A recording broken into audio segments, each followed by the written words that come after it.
Tonight, we're uncovering the hidden truth about the doom of Valyria. There are some interesting details to follow, but I'll keep everything gentle enough for sleep. Thank you to those of you who've been joining us consistently.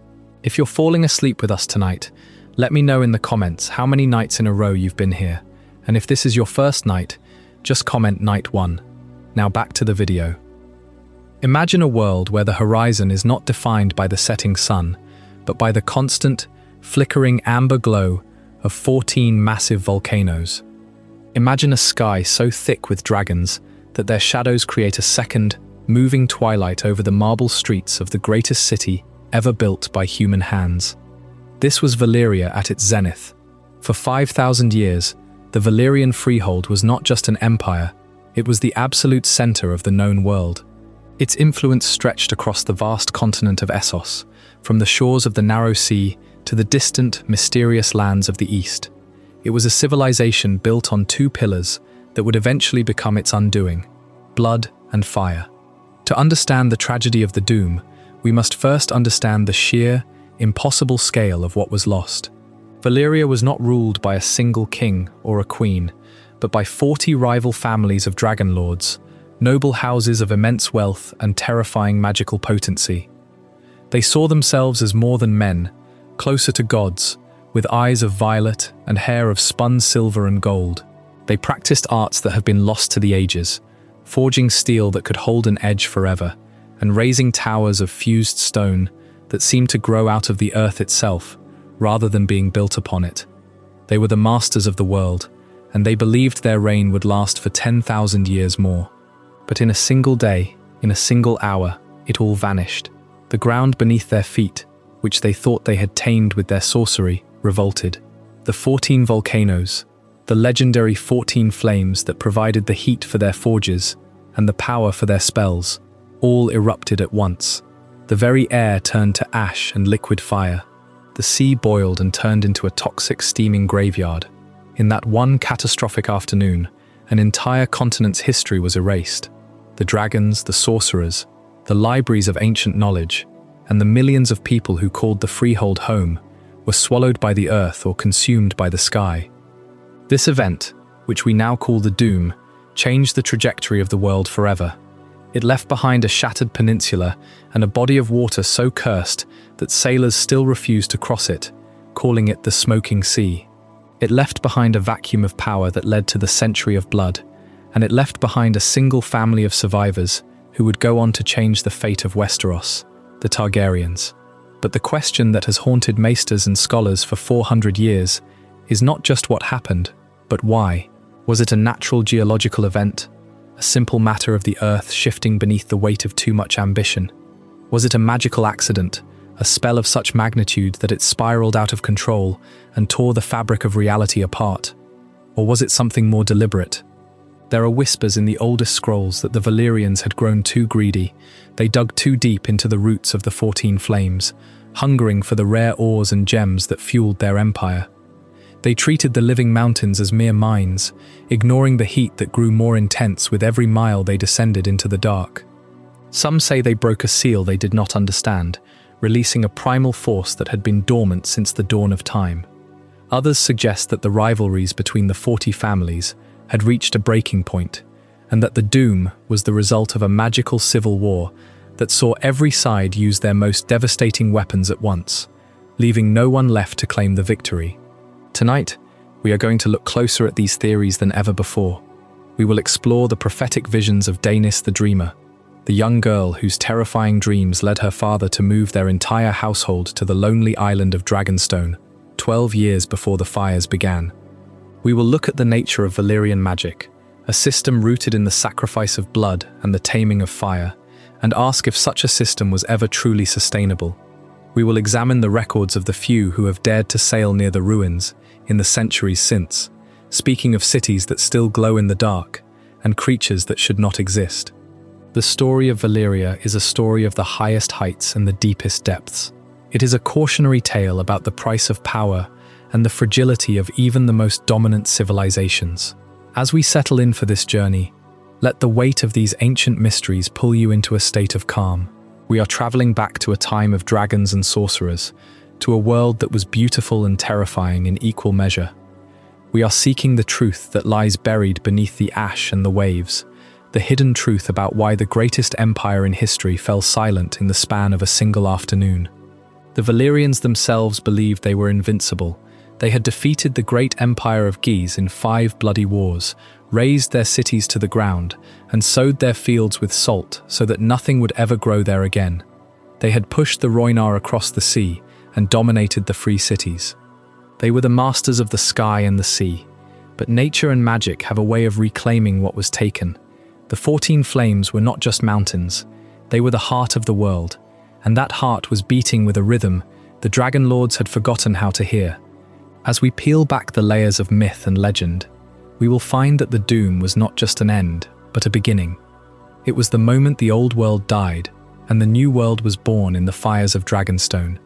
It is a story of survival, of legacy, and of the ghosts that still haunt the ruins of the Freehold. So let your mind drift back to the era of silver hair and violet eyes, to the sound of wings over the volcanoes, and to the quiet before the greatest storm the world has ever known. We are going deep into the heart of the mystery. We are looking for the answers that have been hidden for 4 centuries. We are uncovering the truth of the doom. When we think of the Valyrian Freehold, we often think of it as a monolith, a single, unchanging entity of golden towers and soaring dragons. But the reality was far more complex, a shifting landscape of political intrigue and ancient rivalries that may have played a significant role in the cataclysm. The 40 families of Dragon Lords were not friends. They were competitors, each vying for more influence, more land, and more control over the arcane secrets that kept them at the top of the social hierarchy. This internal tension was the backdrop against which the doom occurred. Some scholars argue that the magical protections keeping the volcanoes stable were maintained by a collective effort of these families, and when that cooperation broke down, the geological stability of the entire peninsula went with it. The magic of Valyria was unlike anything seen in the modern era of Westeros. It was visceral, demanding, and deeply tied to the physical world. To forge Valyrian steel, it is said that spells of blood and fire were woven into the very metal, requiring sacrifices that the modern world has long since deemed too dark to contemplate. This connection between the life force of the practitioners and the elements they sought to control meant that any instability in the Mage's society could have physical, even geological consequences. If the sorcerers of Valyria were distracted by their own infighting, or if they grew arrogant enough to believe they no longer needed to maintain the ancient rituals of balance, the 14 Flames would have been the first to feel that neglect. Then there is the matter of the mines. The Valyrians were obsessed with the riches buried deep within the volcanic peaks. Gold, silver, and the precious stones used in their enchantments were pulled from the earth by hundreds of thousands of slaves. These mines were notorious for their heat and their lethality.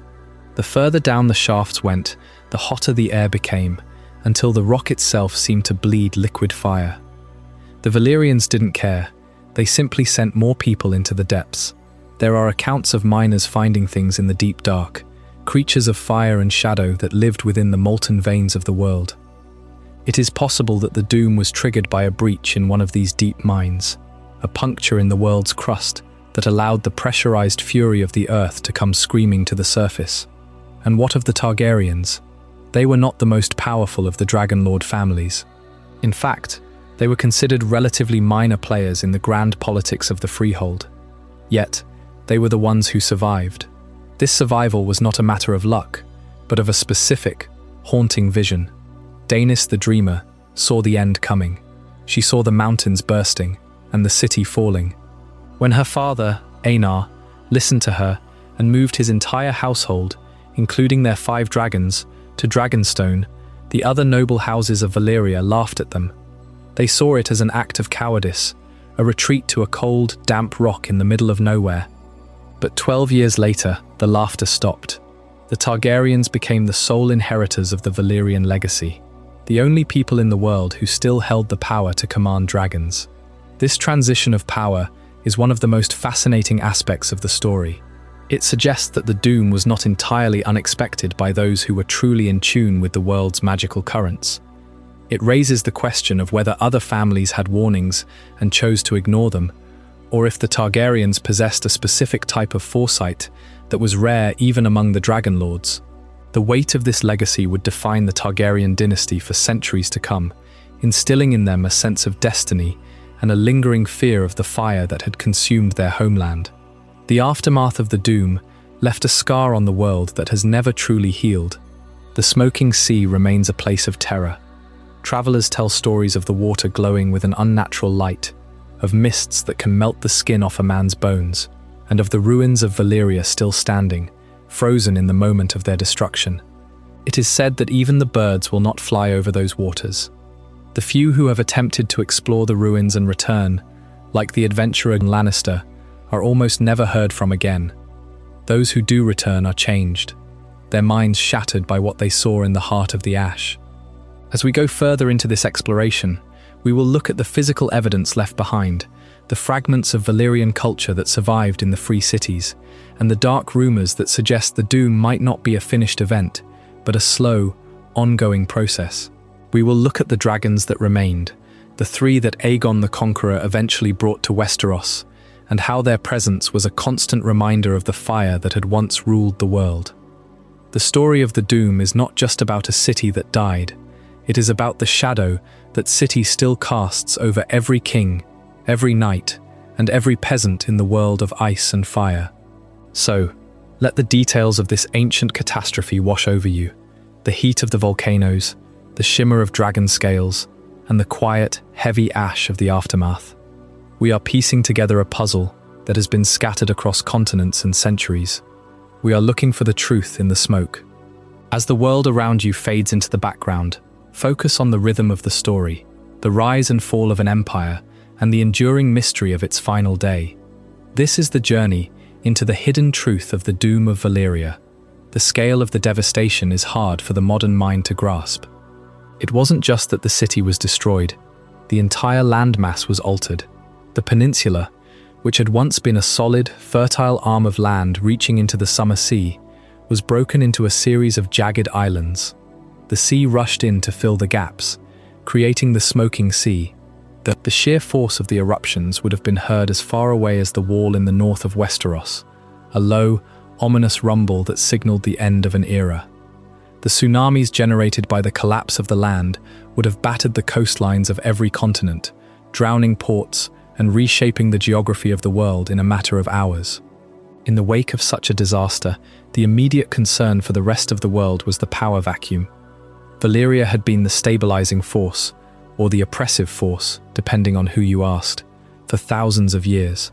Without the Dragon Lords to enforce their will, the free cities fell into chaos.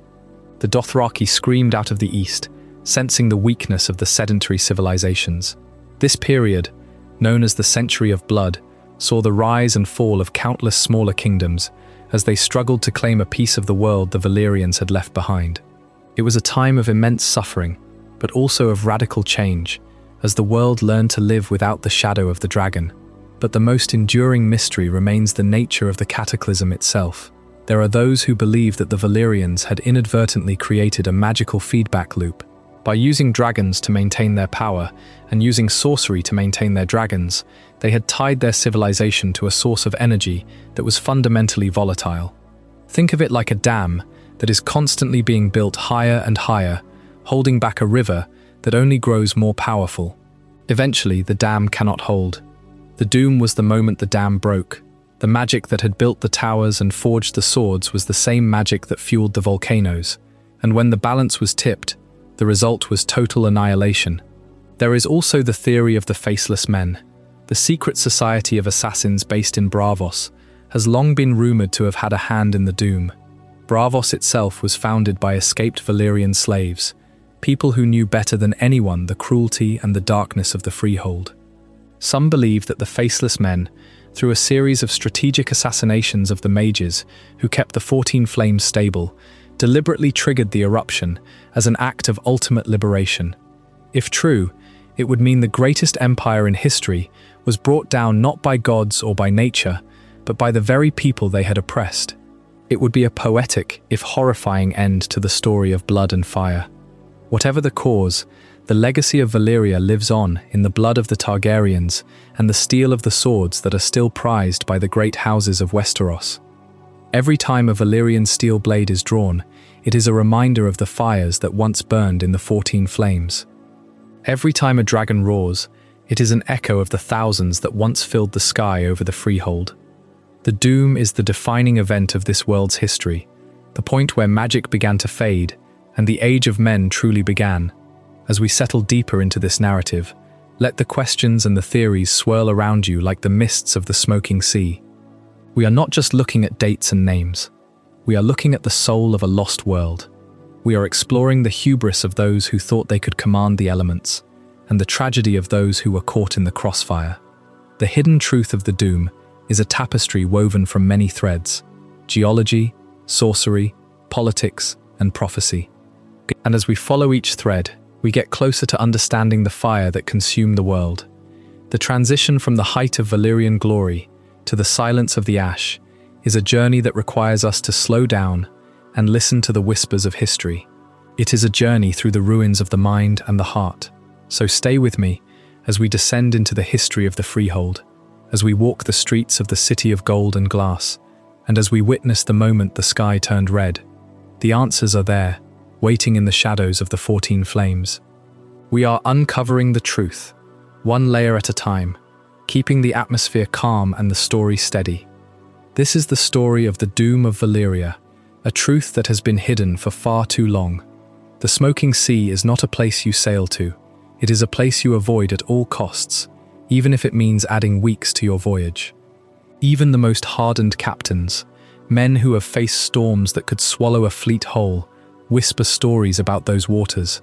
They speak of a stillness that feels wrong, a heat that rises from the depths even on the coldest nights, and a shimmer on the horizon that looks like a city of towers, just before the madness sets in. The ruins of Old Valyria lie at the heart of that poisoned sea, and the terror of it has not faded in 4 centuries. Sailors do not fear the smoking sea because of charts or treaties. They fear it because something in the water, in the air, in the very memory of the place, warns them to stay away. And yet, long before that water turned to steam and stone, before the land shattered into 1,000 jagged islands, this was the heart of the greatest civilization the world has ever known. The Valyrian Freehold was not just an empire, it was a force of nature. For nearly 5,000 years, the Dragon Lords of Valyria ruled over half the known world from their peninsula of fire and obsidian. Their word was law, from the shores of the free cities to the farthest reaches of the grasslands of Essos. They commanded dragons that could turn a castle into ash in a single pass. They forged steel so sharp and so enchanted that even the mightiest swords from other lands seemed like toys. The Valyrian Freehold reshaped the world in its image, and for millennia, no one dared question its power. But here is the mystery that gnaws at every scholar, every historian, every curious mind who has ever looked at a map of the smoking sea. How does an empire built on dragons and sorcery simply vanish in a single afternoon? Not over decades, not even over a year. One day, Valyria was the unconquerable capital of the world. The next day, it was gone. The 14 flames, the ring of volcanoes that had given life and awe and power to the Freehold, erupted all at once. The ground split open. The mountains vomited fire into the sky. The sea boiled. The land sank. And within hours, the peninsula that had held the greatest city in history was reduced to a shattered archipelago of smouldering rock. Every dragon lord in Valyria died. Every sorcerer, every slave, every citizen. The only survivors were a handful of Targaryens who had heeded a prophetic vision and fled to a distant island called Dragonstone more than a century earlier. The central question of the Doom is not simply what caused it, though that is a mystery worth unraveling. The deeper question is why no one saw it coming, and why such a sudden, total collapse was possible. The Valyrians were masters of fire and earth. They mined the very bones of the 14 flames, driving shafts deeper and deeper into the living rock, hungering for ore that grew hotter the farther down they went. Some say they tapped into something they should not have. Others whisper that their magic, so rooted in blood and fire, finally backlashed in a chain reaction that consumed everything. But the truth is that no one knows, and that uncertainty is part of the horror. The smoking sea is not just a graveyard of stone and ash. It is a monument to the fragility of even the greatest power. Sailors who have come too close to the ruins tell of strange lights flickering among the broken towers at night. Some claim to hear whispers in a language that sounds like High Valyrian, but twisted, as if the words themselves are burning. And those who have been brave or foolish, enough to set foot on the blackened shores, often return with a fever that never quite leaves them. The sea itself is toxic. The air is thick with sulfur, and the water, when it is calm, reflects a sky that seems perpetually stained with the memory of fire. The legacy of Valyria is not just the dragons that survived, not just the Targaryen dynasty that would one day conquer Westeros. It is the ghost of a civilization that vanished so completely that even its ruins feel like a warning. But before we can understand why the doom happened, we must understand what came before. Who were the Valyrians really? How did a modest community of shepherds, tending their goats among the volcanoes, rise to become the masters of the known world? And what secret did they uncover in the depths of the 14 flames that gave them dragons, and then took everything away? To answer that, we need to go back to the beginning. Back to the time before the Freehold, before the dragons, when the Valyrians were nothing more than people living in the shadow of fire. That story begins in Chapter 2, From Shepherds to Gods. The Valyrian Freehold was the greatest civilization humanity had ever known, but that greatness did not spring from nothing. Before the dragons, before the sorcery, before the empire that stretched across half the world, the Valyrians were something far humbler. Their story begins not in palaces of obsidian or halls of fused stone, but on the slopes of a volcanic peninsula where they tended livestock. Those first Valyrians were shepherds, a modest community of people, living off the land, watching their goats graze beneath the smoke of distant peaks. For centuries they remained exactly that, unnoticed by the larger powers of Essos, scratching out a quiet existence on the edge of the known world. But the land they called home was not ordinary. That peninsula was ringed by a chain of immense volcanoes, known as the 14 Flames, mountains that breathed fire and rumbled with the heat of the earth itself. The ground there was rich with ore, the soil warm underfoot, and the air carried the faint scent of sulfur.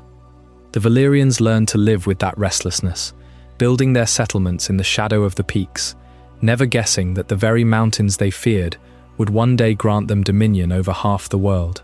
The discovery of dragons is shrouded in myth, but the most enduring story claims that the creatures came from within the 14 Flames themselves. Imagine you are a Valyrian shepherd, perhaps as late as 5,000 years before the Doom, leading your flock up the lower slopes of a volcano. You notice a cave, too warm for comfort, and the faint glow of molten rock deeper inside. But then you hear something else, a sound that is not the hiss of steam or the crackle of cooling stone. It is a cry, high and sharp, somewhere between bird and beast, and it comes from within the mountain. What you discover there would change everything. Dragons, at first no larger than hounds, coiled in nests of ember and obsidian. The Valyrians did not tame them overnight. It took generations of careful, dangerous work, of feeding them, of learning their moods, of understanding that these creatures were not simply animals but vessels of primal fire. And the bond that formed was not just one of master and pet. It was rooted in blood and fire, a magical connection that the Valyrians cultivated through rituals that outsiders would later call dark and unnatural. They learned to speak the dragon's language of heat and hunger, and in return the dragons gave them something no other people had ever possessed, the power to burn cities from the sky. That shift transformed a modest community into a global superpower. The shepherds became dragon lords. Their tribal settlements swelled into a city of towering spires and arcane wonders. With dragons, they could project force across vast distances. They could demand tribute from kings who had never seen a volcano, let alone a beast that breathed flame. The Valyrian Freehold was born, not through diplomacy or slow expansion, but through the mastery of fire made flesh. For nearly 5,000 years, that power defined the world. The Valyrians reshaped the very landscape of Essos, carving roads of stone that never crumbled, raising fortresses that defied siege, forging swords of a metal so sharp and light that it seemed to cut through reality itself. Valyrian steel was a product of the same volcanic magic that bound them to the dragons, a secret they guarded jealously, locked in the forges of the 14 Flames. Those forges were not merely furnaces, they were extensions of the living volcanoes. The mines that fed them grew hotter the deeper they went, as if the mountain itself were breathing fire into the hands of the smiths. The Valyrians hungered for ore, and they dug ever deeper, never questioning whether there might be a price for such abundance. Yet, even as their power reached its zenith, there were whispers that something was wrong. The dragons themselves felt it, perhaps. The later generations of dragons born in captivity were smaller than their ancestors, their fires less fierce, their wills less wild. The Valyrian sorcerers experimented with blood magic to strengthen the bond, performing rites that required sacrifice, that chained the creatures to their masters in ways that violated the natural order. And the 14 Flames, those ancient volcanoes that had given them everything, grew restless. The mines trembled more often, the air smelled thicker, but the Valyrians were too proud, too confident in their magic, to see the warning signs. Their downfall would come in a single day, but that is a story for later. For now, what matters is understanding how a people of shepherds rose to become gods among mortals. They did not conquer through numbers or strategy alone. They conquered because they had ridden the very fire of the earth, because they had looked into the heart of a volcano and found there a living creature that answered their call. And that power, that bridge between fire and flesh, was rooted in the 14 Flames themselves. From the moment the Valyrians first tamed the dragons that emerged from the fiery mountains, they began to understand that the land itself was alive, but the 14 Flames were not merely a backdrop to their rise. They were the very heart of their power, and eventually the source of their ruin. The capital city of Old Valyria was built on a peninsula that jutted into the warm seas of Essos, and encircling it was a massive volcanic ring. 14 great peaks, each one a furnace, each one a gateway to the molten core of the world. Geologically speaking, this was a region of extreme instability, a place where tectonic forces pressed together deep beneath the surface, creating a chain of volcanoes that had been active for millennia. To the Valyrians, these mountains were living entities. They spoke of them with a reverence that bordered on worship, describing the glowing red streams that sometimes broke through the rock as veins of molten rock. The blood of the earth itself. The mines of Valyria were always hot, and they grew hotter as the shafts were driven deeper, ever deeper. The Valyrians hungered for ore, and they followed the veins of precious metals and obsidian into the very belly of the volcanoes. They believed the dragons were born from those fiery hearts, that the creatures were literally children of the 14 Flames. This geological profile explains so much about the Valyrian civilization. The volcanoes provided an inexhaustible source of heat, which they harnessed for their forges. The volcanic rock was rich with iron, copper, gold, and the rare materials needed to forge Valyrian steel. The very soil around the mountains was fertile, nourished by ash and minerals. But there was a dual nature to this gift. The same forces that gave them wealth also held the seeds of destruction. The Valyrians were not content to merely skim the surface. They drove their tunnels deeper and deeper into the mountains, destabilizing the volcanic crust. They were, in a sense, bleeding the earth dry. Some scholars now believe that the 14 Flames were not just a natural phenomenon, but a magical one as well. The Valyrian sorcery was rooted in blood and fire, and they used the volcanoes as conduits for their most powerful spells. Binding dragons required immense magic, and that magic was drawn from the molten heart of the world. Over centuries, the balance became precarious. The mountains groaned, the veins of molten rock pulsed with an unnatural rhythm, and the Valyrians, in their hubris, simply dug deeper. The irony is profound. The same ring of fire that had sheltered them from invaders, that had given them dragons and steel, and an empire that lasted 5,000 years, was also the ring that would eventually collapse in on itself. When the doom came, All 14 volcanoes erupted simultaneously. The land shattered, the sea boiled, and the capital was devoured. The very source of Valyrian wealth became their ultimate undoing. And yet, even in destruction, there was a strange beauty. The mountains had always been alive, and in their final roar, they reminded the world that they were not to be tamed.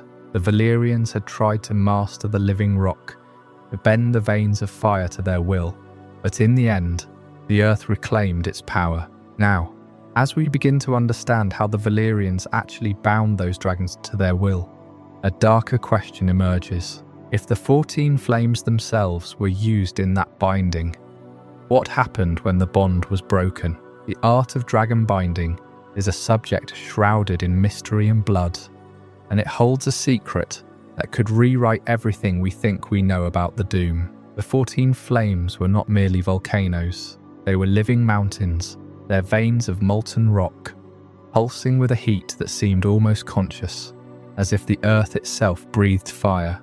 And it was from these fiery depths that the Valyrians first drew their power.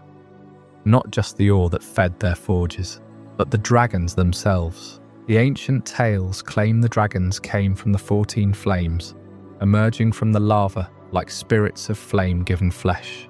But how does one tame a creature born of fire and fury? How does a simple shepherd, tending goats on a volcanic peninsula, become the master of the world's most dangerous predators? The answer lies in a lost sorcery, an art so dark and so precisely calibrated that its secrets died with the Doom. And tonight, we uncover the hidden truth of that art, the art of dragon binding. The Valyrians did not simply ride dragons as one might ride a horse. They did not train them through patience and submission. The bond between Dragonlord and dragon was forged in something far more primal, far more dangerous. It was rooted in magic, a magic that demanded blood and fire in equal measure. Every Dragonlord, from the humblest to the mightiest, understood that to control a dragon was to participate in an ancient pact, a transaction between human and beast that required sacrifice. And the Valyrians, in their hunger for dominion, perfected this transaction into a ritual of terrifying precision. What we know of the lost sorcery comes from fragments, scattered accounts from maesters, half-remembered songs from the free cities, and the few surviving artifacts that the Doom did not claim. Among those artifacts are the dragon horns, objects of obsidian and Valyrian steel, etched with glyphs that seem to writhe when viewed from the corner of the eye. One such horn, known as Dragonbinder, was said to have been used by the Dragonlords to bind a beast to their will. But the horn was not a simple tool. It was a conduit for a spell that required the blood of the binder, poured into the horn's mouth, heated over the flames of the 14 flames until it boiled and sang. And when the horn was blown, the sound was not a note but a scream, a sound that could be heard not with the ears, but in the marrow of the bones. The dragon would hear that call, and it would answer, its will bending to the one who had paid the blood price. But the horn was only part of the art. The true binding was said to occur in a ritual chamber deep beneath the mountains, where the heat was so intense that the air shimmered and the walls glowed like embers. There, the Dragonlord would stand before a hatchling, and the two would be joined by fire. Not a symbolic fire, but the literal flames of a forge, heated with the blood of the dragon's own kind. The Valyrians believed that the soul of a dragon was tied to its fire, and that if you could master that fire, you could master the creature. They would bleed the dragon, drawing its blood into a basin, and then the Dragonlord would bleed themselves. The two bloods would be mixed, burning together in a brazier that had been blessed with spells older than the Freehold itself. As the flames consumed the mixture, the Dragonlord would chant the words of power, words that are now lost, words that probably should never have been spoken. And when the fire died, a link was forged, a bond that could not be broken by any mortal means. This was the role of blood and fire in the magical rituals of the Dragonlords. Blood was the currency of control. Fire was the language of command. Every Dragonlord was, in a sense, a walking crucible, their bodies reservoirs of magical heat that allowed them to survive the bond. And the bond itself was not merely mental, it was physical, almost parasitic. The Dragon Lord could feel the heat of their dragon's anger, could sense its hunger, could see through its eyes if the bond was strong enough. This was not friendship, it was domination, a master-slave relationship that required constant reinforcement. The dragons were not pets, they were weapons, and the Valyrians never forgot that a weapon must be kept sharp and leashed. Speculation on the horn-based technology and spells required to maintain dominance has long fascinated scholars. The surviving accounts suggest that the dragon horns were not all the same. Some were designed for hatchlings, their glyphs simpler, their fire-quenching spells gentler. Others, like the legendary Horn of Winter, though that tale belongs to another world, were said to be able to bind an ancient dragon, a creature that had flown over the Valyrian Peninsula before the first stone of the Freehold was laid. These horns required not just blood, but a lifetime of magic poured into them, and they were keyed to specific families. A Targaryen horn would not respond to a Valarion's blood, and a horn forged for one dragon, a Rhydon, who tried to claim a different beast. The spells were intricate, perhaps even sentient, woven into the very metal of the horn with magic that could only be worked by a master sorcerer standing over the fires of the 14 flames. But the most chilling speculation revolves around the idea that the dragons themselves were not merely bound, they were bred to be bound.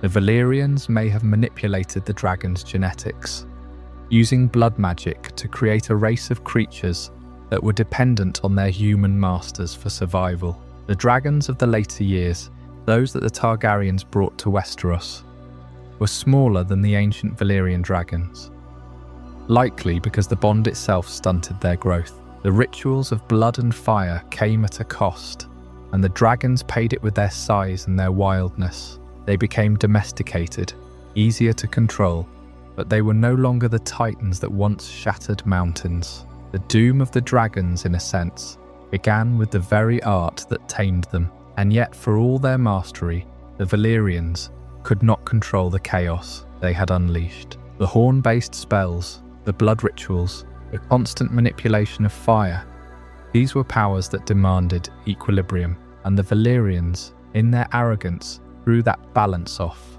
They dug too deep into the 14 flames, and they pulled too hard on the magical threads that held their world together. Some say the doom was not a random eruption, but a backlash from the very spells they had used to bind the dragons. The mountains, furious at being plundered, rose up and consumed them. The fire that had once been a tool became a tomb. But before the final act, there was another, even darker layer to their sorcery, a pact that involved not just blood and fire, but the very essence of life itself, a bargain sealed with something far more precious than metal or flame. That story, the story of the Blood-Magic Pact, is the one we must turn to next, for it holds the key to understanding why the Valyrians believed they could master the impossible, and why in the end, the impossible mastered them. The previous chapter explored the art of dragon binding, the lost sorcery that allowed the Valyrian dragon lords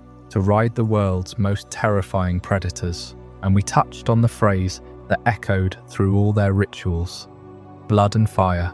But to truly understand the doom, we must step into the darkness that those words concealed, because the Valyrian Freehold was not built on the backs of dragons alone. It was built on a foundation of suffering, a pact sealed in blood that ran deeper than any volcanic vent beneath the 14 flames. All Valyrian sorcery was rooted in blood or fire. That is a truth spoken by scholars and whisperers alike. But it is a truth that hides a terrible weight. The fire came naturally from the living mountains, but the blood required a source, and that source was human. The Dragon Lords did not simply tame their creatures through will or skill, they bound them with sacrifice. Every egg that hatched, every dragon that bent its neck to a rider, was anchored by a payment of life. The accounts are fragmentary, but they speak of ceremonies where slaves were led into the shadow of the 14 flames, their blood offered to the molten veins of the earth. a prayer to the fire that gave birth to dragons. This was not a single act. It was a continuous cycle, a debt that grew with every generation. And here is the dark side of Valyrian sorcery, and its reliance on human sacrifice and suffering. The Freehold's power was not a gift. It was a loan, and the interest was paid in flesh. The mines beneath the volcanoes were not just sources of ore, they were engines of misery. Thousands of slaves toiled in those ever hotter shafts, digging deeper into the living rock, their lives spent in darkness and heat. It is said that the air in the deepest tunnels was so thick with ash and despair that a man could barely breathe. And yet the Valyrians hungered for more. They needed the ore to forge their steel. They needed the blood to fuel their magic. The two desires became intertwined, and the deeper they dug, the more they took, the more they demanded from the world. But the blood magic was not limited to the labour of slaves. The Dragon Lords themselves were part of the pact, and they maintained their so-called purity through practices that horrified the rest of the known world. To keep the dragon-riding bloodlines strong, the Valyrians practiced incest and polygamy. Brothers married sisters, fathers wed daughters. It was not a matter of preference. It was a matter of survival. They believed that only by keeping the blood undiluted could the bond with dragons remain unbroken. And in this, they were not entirely wrong. The Targaryens, the only dragon lords to survive the Doom, carried that tradition across the sea. They called it the blood of the dragon, and they guarded it jacalously. But the cost was immense. Inbreeding brought madness, as often as it brought power. The Valyrian Freehold was littered with the ruins of noble houses that had twisted themselves into grotesque forms of obsession, their members born with strange appetites and stranger abilities. The theory emerges then that their magic was a borrowed power with a looming expiration date. The sorcery of the Dragon Lords was not a natural talent. It was something learned, perhaps stolen, from an older and darker source. Some ancient texts, whispered about in the libraries of the Citadel, suggest that the first Valyrians were taught by a mysterious people from the Shadowlands beyond Ashai. These teachers, the lore says, imparted the secrets of dragon binding and blood ritual, but they left behind a condition. The magic was stable only as long as the price was paid, and the Valyrians paid it, generation after generation, digging deeper, sacrificing more, binding tighter. But debts cannot be deferred forever. Imagine the 14 flames not as volcanoes, but as living creatures, vast and ancient, slumbering beneath the earth. The Valyrians, in their hunger for ore and for power, drove shafts into the very heart of these mountains. They tapped into veins of molten rock, and they used that fire to forge their steel and fuel their rituals. But the mountains themselves were not passive. They were reservoirs of a force that the Valyrians did not fully understand. And every drop of blood spilled, every slave offered, every incestuous union that sealed a Dragon Lord's line, it all fed something deeper. The doom, when it came, was not a random eruption. It was a settling of accounts. The day the 14 flames erupted simultaneously, the sky turned black from horizon to horizon. The land shattered, the sea boiled, and the city of Old Valyria, the greatest city the world had ever known, was swallowed in a single breath. Those who survived the initial blast were caught in the smoking sea, a stretch of water so toxic that sailors still give it a wide berth 400 years later. And in that moment, the Blood-Magic Pact was broken. The dragons, bound by that very bond, died alongside their masters. The few that survived on Dragonstone were the last echoes of a civilization that had traded its future for power. The hidden truth is that the Valyrians knew, at least some of them did.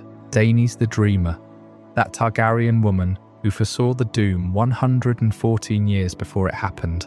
She saw the end. She saw the mountains weeping fire, the sky crumbling, the sea turning to steam. And her father, Aenar the Exile, believed her. They fled to Dragonstone with their 5 dragons, leaving the rest of the Freehold to its fate. They escaped the debt, but they took the burden with them. The Targaryens carried the blood magic across the narrow sea, and for 300 years they ruled Westeros, always haunted by the knowledge that the fire that gave them power could also consume them. And that brings us to the next chapter, where we will follow the trail of that blood into the Forge. Because the Valyrians did not only use their magic to tame dragons, they used it to create something that outlasted even the Doom: Valyrian steel. The Forge secret of that metal is a story of fire, sacrifice, and a knowledge that was lost the moment the 14 flames erupted. But the truth, as we will see, may still lie hidden in the shadows of the smoking sea. We've spent time exploring the blood magic and the dark rituals that kept the Dragon Lord's power alive, how their sorcery was rooted in fire and sacrifice. But there was another art they mastered, one that didn't require the screams of slaves or the burning of temples, though it was just as mysterious and far more enduring.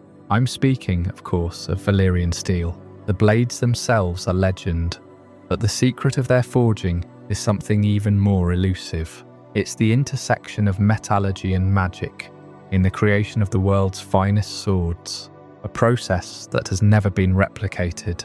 And to understand why, we have to go back to the very heart of Valyria, to the heat of the 14 flames. Think of the mines beneath those volcanoes. We've described them as living mountains with veins of molten rock. But that wasn't just poetry. The Valyrians didn't simply mine ore like other civilizations. They went deeper than any culture had ever dared, chasing the intense heat that tempered their metal into something supernatural. The shafts grew hotter as they descended, and the rock itself seemed to breathe. It was in that infernal warmth that the raw iron was transformed, folded over and over again in patterns that seemed almost alive. But heat alone isn't enough. The Valyrians poured something else into the steel, something that wasn't just a physical additive. Some scholars believe it was a kind of spell, woven into the molten metal as it cooled. Others whisper that blood was used, not as a simple binder, but as a conduit for a will that gave the blade a memory. The result was a weapon that could hold an edge sharper than any ordinary sword, and that never rusted, never dulled, and could cut through steel plate like silk. It wasn't just a tool of war, it was a statement of mastery. And yet the secret of forging Valyrian steel died with the Freehold. Why? It's a question that haunts every blacksmith and historian in the known world. The answer lies in the very nature of the process. The fires of the 14 flames were not just for show, they were essential. Without the specific volcanic heat of those living mountains, the ore could never reach the necessary temperature for the magic to take hold. The Valyrians had designed their entire industry around those vents, those natural forges that could never be moved. When the doom came and the 14 flames erupted all at once, they didn't just destroy the city, they destroyed the source of the heat. The volcanoes were shattered, their molten hearts scattered into the smoking sea. No one could replicate the conditions, because the conditions no longer existed. The magic was tied to the place, and the place was gone. But there's a deeper reason too. The law of the steel was passed down orally, from master to apprentice, within families of smiths, who were themselves dragon lords or closely bound to them. They guarded the knowledge as jealously as any bloodline secret. When the doom came, it didn't just kill the smiths, it killed the entire chain of transmission. Those few who might have escaped, like the Targaryens, never claimed to know the secret. Perhaps they knew only fragments, or perhaps the cost of the knowledge was too high. Whatever the truth, no blade has been forged from the original process in over 400 years. There are, of course, attempts to reforge Valyrian steel, to work with the few existing blades that survive, but those are just reshaping, not creating. The original forging required the unique environment of the 14 flames, the intersection of elemental fire and sorcery that no human could replicate, and so the steel remains a relic, a memory of what was lost. It's a reminder too that the Valyrian Freehold wasn't just an empire of dragons and slaves. It was an empire of fire itself, a civilization that harnessed the raw power of the earth and turned it into weapons that could shape history. The blades that are still passed down through noble houses like ice or longclaw, carry within them the heat of those ancient volcanoes and the echo of spells spoken in a language that no longer exists. They are the last fragment of a world that burned itself alive, and as we'll see in the coming moments, that world of fire was not limited to a few swords. It was an entire empire, built on the principle of conquest through flame. An empire that stretched across Essos and threatened to engulf everything in its path. The story of the 14 Flames and the steel it produced is just one chapter in a much larger saga, a saga of ambition, blood, and the relentless pursuit of power that would eventually lead to the creation of a new kind of rule. One that would be known as the Empire of Fire. The secret of forging Valyrian steel died with the Freehold, but the empire that created those blades did not vanish overnight. Before the doom, before the smoking sea swallowed a civilization, there was a fire that spread across half the known world. It began not with a single conquest, but with a slow, inevitable hunger. The Valyrian Freehold, born from the shadow of the 14 Flames, had grown from a modest community of shepherds into something far more terrifying. They had dragons, and with dragons, they had the power to reshape continents. The rapid expansion of Valyria across Essos was not a sudden blaze, but a methodical, centuries-long burn. At the height of their power, the Dragon Lords controlled a territory that stretched from the lands of the Free Cities in the west to the shores of Slavers Bay in the east. But before they could claim those lands, they had to confront the greatest empire that had come before them, the Giscari Empire. For thousands of years, the Giscari had held dominion over the eastern reaches, their legions marching in lockstep, their cities proud and ancient. They were the masters of the known world, until the Valyrians arrived. The Giscari Empire did not fall in a single battle. It was ground down, shattered by fire and steel. The Valyrians unleashed their dragons upon the legions of Guise, and the legions broke. City after city burned. The Giscari capital, Oldgis, was razed so completely that only its foundations remained, a bitter monument to what had been lost. The Dragon Lords did not stop there. They salted the earth, ensuring that Giscari power would never rise again. The destruction was absolute, and from those ashes, the Valyrians sowed the seeds of their own dominion. But the Freehold did not rule with an iron fist alone. They understood that an empire of fire needed outposts, ports, and trading hubs to hold the vast territory they had claimed. And so the Free Cities were born, not as capitals of rival nations, but as outposts of Valyrian reach. Each city served a purpose. Pentos, Maia, Lys, Tyrosh. These were the fingers of the Dragon Lords, extended across the narrow sea and beyond. They were built to channel wealth, to manage trade, and to project a subtle, often unseen power. The Dragon Lords themselves rarely lived in these cities. They remained in Old Valyria, surrounded by the comforts of the 14 Flames, while their lieutenants and favoured slavers administered the far-flung territories. These free cities were not independent. They were extensions of the Freehold, bound by blood and oath, and by the ever-present threat of dragonfire.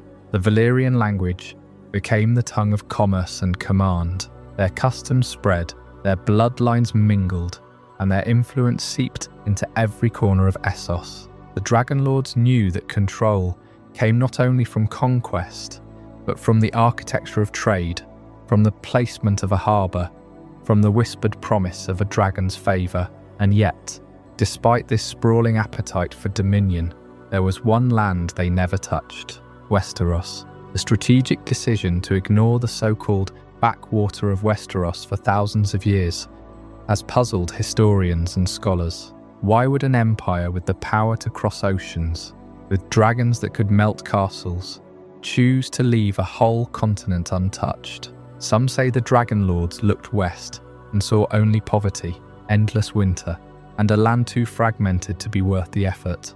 Others whisper that the Valyrians learned something from their own blood magic, that the children of the forest, or the ancient powers of the first men, held a resonance they did not wish to disturb.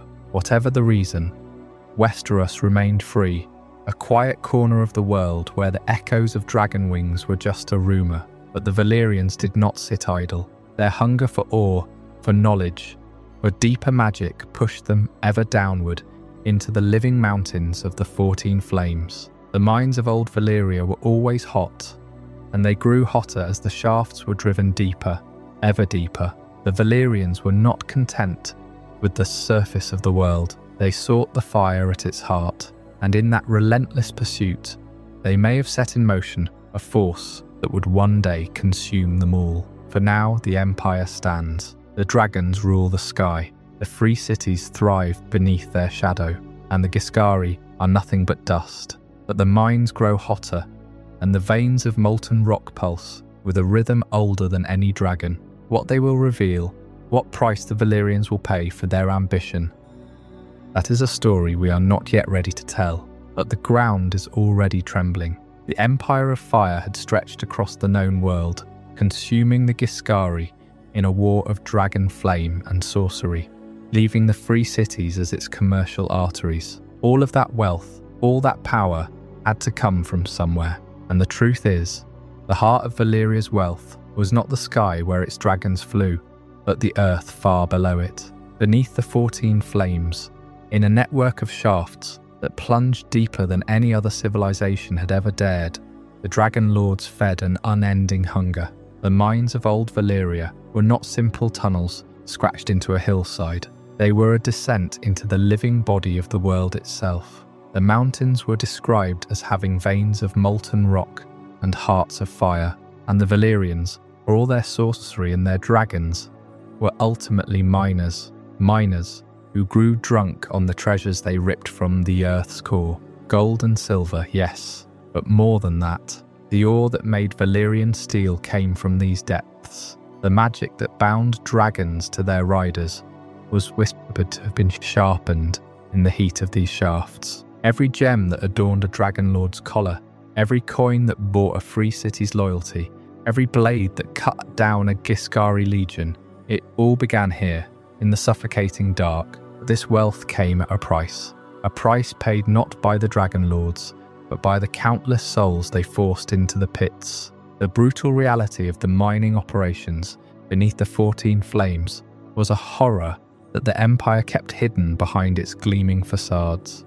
The Valyrians did not dig with their own hands. Instead, they fed the mines with a river of slave labour, captured from every conquered land. Giscari prisoners, men and women from the Summer Isles, tribesmen from the plains of the Dothraki Sea, all marched in chains into the mouths of the volcanoes. Once they entered, they rarely left. The shafts grew hotter the deeper they went, and the work was relentless. Slaves worked in shifts that lasted until they collapsed, their bodies fed into furnaces or left to rot in abandoned tunnels. The air was thick with dust and sulphur, burning the lungs until each breath was a struggle.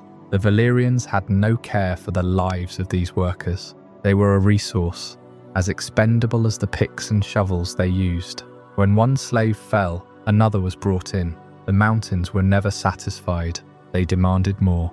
And yet, even as the Dragon Lords piled up unimaginable treasure, they were pushing deeper, always deeper. The mines were said to be always hot.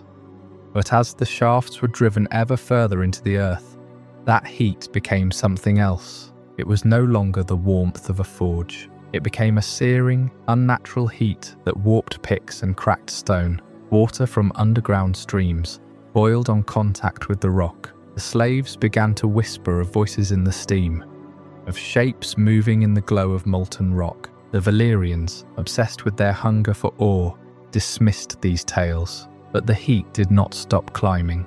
It rose with every new level they dug. They were not just mining ore.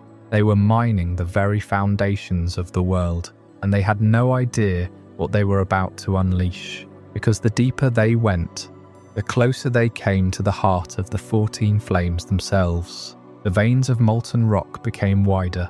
The walls trembled more often. But still, the Dragon Lords demanded more. This was the secret that the Freehold never admitted, that the source of their greatest power might have also been the source of their destruction. The next chapter of this story is called Digging Too Deep. and you will soon understand why the Valyrians should have stopped while they still had the chance. The mines of Old Valyria were never silent, even as the slaves worked through the night, their picks and hammers striking against ore-rich rock.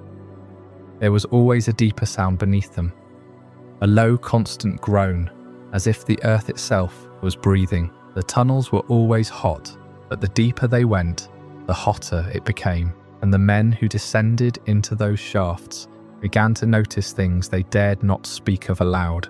The stone walls would sweat, not water, but something thicker, more viscous, like the blood of the mountain itself. The air would shimmer with heat, and at the lowest levels, the rock would glow faintly, a dull red that pulsed in time with the distant thrum of the 14 flames. It was as if the entire peninsula was a living organism, and the mines were its veins, cut open and bleeding. Yet the Valyrians kept digging. They were a civilization built on greed, not the petty greed of merchants, but the grand, consuming hunger of a people who believed they were entitled to everything the world had to offer: gold, silver, iron, obsidian, dragonglass, and especially the rare metals used to forge Valyrian steel.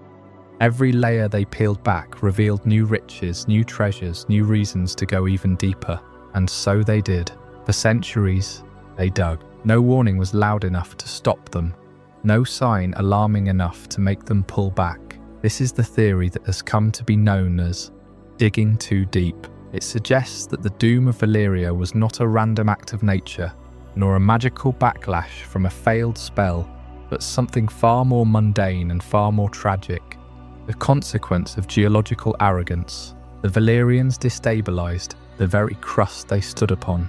They drilled into the heart of the 14 flames, and those living mountains responded in the only way they could, by erupting all at once, tearing the peninsula apart and drowning the capital in fire and ash. The evidence is there, if you know where to look.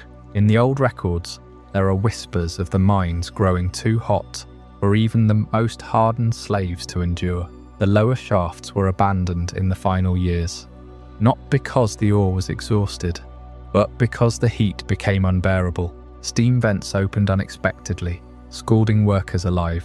The ground trembled more frequently, and the tremors were no longer the gentle rumble of distant volcanic activity.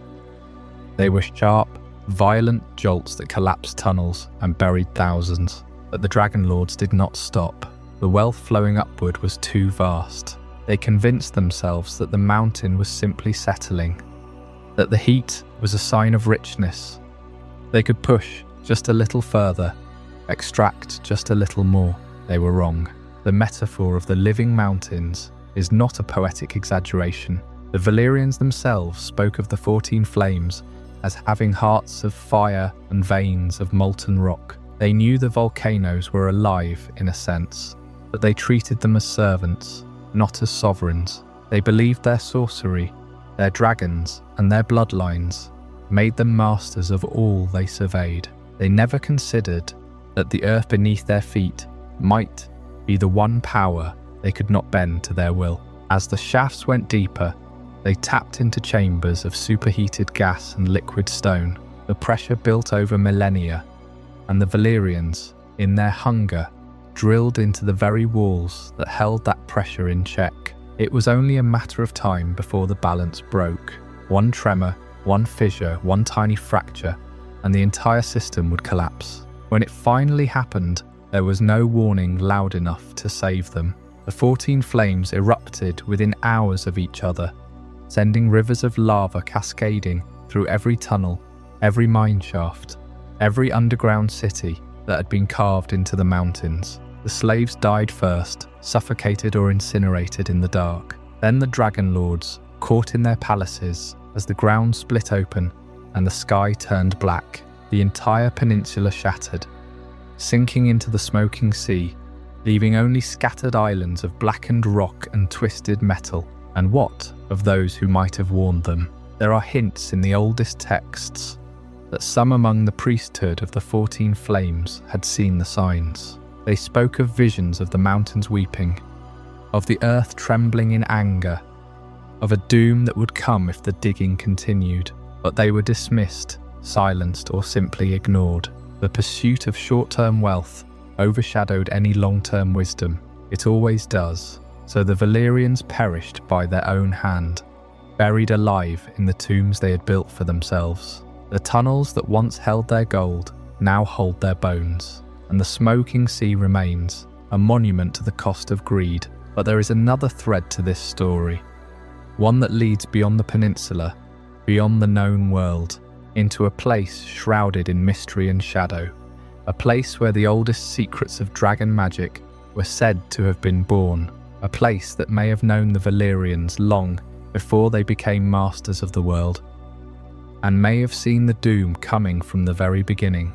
That is the story of the Shadowlands, and it is a thread we will pull next. We ended the last chapter, deep beneath the 14 flames, watching the Valyrians dig greedily into the living rock, ignoring the shuddering warnings that the mountains themselves gave.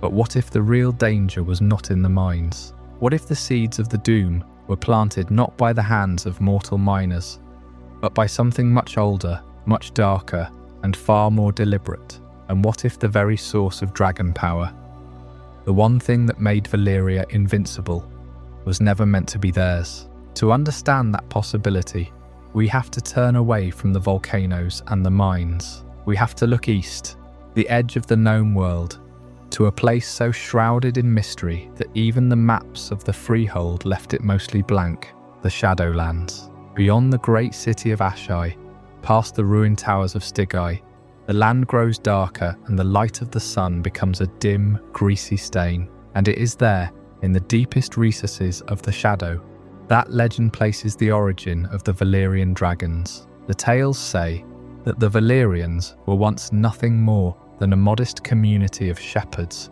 tending their goats among the 14 flames. Then one day, something came from the east, something from the shadow. The accounts are fragmentary, whispered by maesters and sorcerers, but they speak of mysterious figures called the Ancient Teachers. These beings, whether human or something else is never clear, arrived in the barren hills of Old Valyria and shared a secret. They taught the shepherds how to tame dragons. But here is the disturbing part. If the Ancient Teachers truly existed, then the knowledge they imparted did not come for free. In every hint of this legend, there is a sense of a bargain, a transaction that the Valyrians may not have fully understood. The dragon lore they received was a gift. Yes, but it was a gift that came with hidden strings. Some scholars who have dared to study the forbidden texts suggest that the Ancient Teachers deliberately gave the Valyrians a form of magic that was unstable, that was designed to eventually consume itself, a trap. Think about the implications. For nearly 5,000 years, the Valyrian Freehold grew more powerful, more arrogant, more dependent on the dragons and the blood sorcery that bound them. And all the while, according to this theory, the magical foundation of their civilization was slowly becoming more brittle, more prone to a catastrophic backlash. The doom in this light was not a random eruption or a geological accident. It was a planned destruction, set in motion by an unknown hand from the shadow, centuries in advance. The evidence for this is circumstantial but unsettling. Consider the location of Asshai. The great city on the Ash River is older than Valyria, perhaps older than any human settlement in the known world. Its walls are made of a stone that no one knows how to cut. Its inhabitants practice arts that would make even a Valyrian blood mage recoil. And the ruins that dot the Shadowlands, especially the city of Stygai, where no one dares to walk, are said to contain remnants of a power so ancient that it predates the first men, the children of the forest, maybe even the dragons themselves. Could it be that the rise of Valyria was not an accident of geography, but a deliberate project, that the Ancient Teachers chose the shepherds of the 14 flames because they were isolated, desperate and unlikely to question the source of their new power, and that the ultimate purpose of the training was not to build an empire, but to create a civilization that would eventually destroy itself, like a candle burning too brightly until the wax is gone. The link between Asshai and Valyria is not just mythological, there are practical connections. The Valyrians used a form of magic that was deeply rooted in blood and fire. The same kinds of rituals, the same types of sacrifice, are still practiced in the Shadowlands today, or so the rumours say. The great sorcerers of Ashai are said to wear masks of shadow and to speak to beings that live in the spaces between light, and they still possess fragments of knowledge that the Valyrians once held, including the secrets of forging Valyrian steel, or at least something very close to it. But the most telling link may be in the dragons themselves. Before the Doom, there were dragons in Ashai, or at least there were stories of dragons there. Some accounts claim that the last of the wild dragons, the ones not tamed by the Valyrian dragon lords, retreated into the Shadowlands and have been seen there in the centuries since. Whether that is true or not, the idea persists that the heart of dragon magic lies not in the 14 flames, but in that dark, forgotten corner of the world. So when we ask what caused the Doom, we have to consider the possibility that the answer is not geological or even magical in the ordinary sense. It might be something far more sinister, a curse placed long ago, a deliberate instability baked into the very soul of Valyrian sorcery. And if that is true, then the masters of the Freehold were never truly in control. They were puppets dancing on strings held by a hidden puppeteer, waiting for the moment when the strings would be cut. This brings us to a question that will haunt the rest of our journey. If the dragon arts were a trap, why did the Targaryens survive?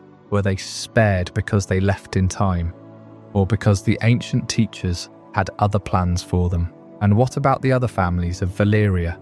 The 40 families who held the true power of the Freehold. Their fate is tied directly to the Shadowlands, and to a secret that even the wisest maesters have not fully uncovered. Before we dive deeper into this incredible journey, I'm curious. Where in the world are you watching this from? Drop a comment below and let our global community know. And if you're finding this as mind-blowing as I am, hit that like button to help more people discover this story. The Shadowlands connection left us with a haunting question. Were the dragon arts themselves a trap, a gift from unknown teachers designed to eventually consume their students? But to understand how such a trap could spring so completely, we must first understand the society that fell into it. The Valyrian Freehold was not a unified empire in the way we might imagine. Not a single throne with a single emperor ruling from a capital. It was a republic of sorcerer kings, a patchwork of noble houses that called themselves dragon lords. And at the heart of this republic were the 40 families. These 40 families were the true power of Valyria. They owned the dragons, controlled the mines, and commanded the legions of slave soldiers. And for nearly 5,000 years, they competed against one another in a constant simmering struggle for supremacy. Imagine a Game of Thrones laid not on a single continent, but across hundreds of miles of volcanic peninsula, with each family commanding its own dragon riders, its own blood magic, its own spheres of influence. There was no single ruler. There was only an endless cycle of alliances, betrayals, and short-lived triumphs. The Freehold was held together by a fragile web of mutual interest and mutual fear. Fear that if one family grew too strong, the others would band together to tear it down. This was the political structure of the Freehold, and it was designed for competition, not cooperation. The Dragon Lords built their society on the principle of balance through rivalry. They met in a grand hall known as the Curia, where representatives of the 40 families debated laws and declared wars. But these debates were never about the good of the whole. They were about advancing the interests of one house over another. A family that discovered a rich new vein of ore would keep it secret, extract every ounce of gold or silver, and then use that wealth to hire more slaves or commission more magical forgers. A family whose dragon grew sick or died would fall in status, its lands carved up by its neighbours. There was no mercy in the Freehold, only power. And that brings us to the Targaryens. In this world of giants, House Targaryen was a minor, often overlooked house among the elite. They were dragon lords, yes, They had dragons, but they were not one of the great families. Their holdings were modest, their influence limited. They were not considered a threat. In fact, they were barely considered at all. The major families, the Belloris, the Velaris, the Maega, the Gaimon, these were the houses that commanded the greatest respect and the most powerful dragons. The Targaryens were tolerated, perhaps even pitied, for their quiet ways. They kept to themselves on their island of Dragonstone, far from the political heart of the capital, and that distance, that obscurity, would prove to be their salvation. But while the Targaryens sat apart, the other families clawed at each other, and this constant infighting had a devastating consequence. When the first whispers of catastrophe began to surface, when the mines grew hotter, when the volcanoes rumbled more frequently, there was no unified response to the coming doom. Each family interpreted the omens through the lens of its own ambitions. A rival family might be spreading rumors to cause panic. A rival family might be planning to seize territory during the confusion. So instead of preparing for disaster, they prepared for political advantage. They sent spies to investigate the tremors, not engineers. They hoarded information instead of sharing it. They assumed that if the 14 flames were truly unstable, someone else would deal with it, or that the instability would harm their enemies first. And so the doom came not as a surprise from the heavens, but as a predictable result of a society that had forgotten how to work together. When all 14 volcanoes erupted simultaneously, the capital was obliterated in hours. The 40 families, with all their dragons and their sorcery and their centuries of accumulated knowledge, were erased from existence. Their dragons perished in the firestorm. Their libraries crumbled into ash. Their bloodlines ended in a single screaming instant, except for one family, House Targaryen, the minor house, the overlooked house, the family that had listened to a dream from a girl named Daenys and fled to the safety of Dragonstone 12 years earlier. They survived not because they were stronger or more powerful, but because they were less entangled in the toxic competition that consumed the others. They had already withdrawn from the game, and that withdrawal saved them. But the doom did not end with the destruction of Valyria. It transformed the world. The smoking sea now churned where the capital once stood, and the surviving dragon lords, only the Targaryens, carried the legacy of the 40 families into a new age. Yet the Targaryens themselves had inherited something else from their ancestors. A set of customs that the other families had also practiced. Customs that were deemed forbidden in most of the known world. These practices would shape their dynasty for 300 years and would eventually contribute to their own downfall. It is time to examine the source of that corruption, to peel back the veil on the rituals that the dragon lords kept hidden from the slaves and the small folk. What exactly were the forbidden customs of Valyria? Why did the Freehold permit incest and polygamy while the rest of the world condemned them? And how did these practices poison the Targaryen line from within? Those answers await us in the next chapter. The rivalry between the 40 families was not merely a matter of political ambition or territorial dispute. It was something far deeper, something that had been woven into the very fabric of Valyrian society for thousands of years. The Dragon Lords did not see themselves as ordinary men and women. They saw themselves as the living heirs of a divine lineage, a bloodline that had been chosen by the 14 flames themselves to command the most powerful creatures the world had ever known. And to preserve that lineage, they turned to customs that the rest of the world considered forbidden. Among the Valyrian Freehold, incest was not a scandal. It was a necessity. Brother married sister, uncle married niece, father married daughter, all in the name of keeping the Dragonlord blood pure. The Targaryens, who would later carry this tradition to Westeros, were only following the ancient pattern.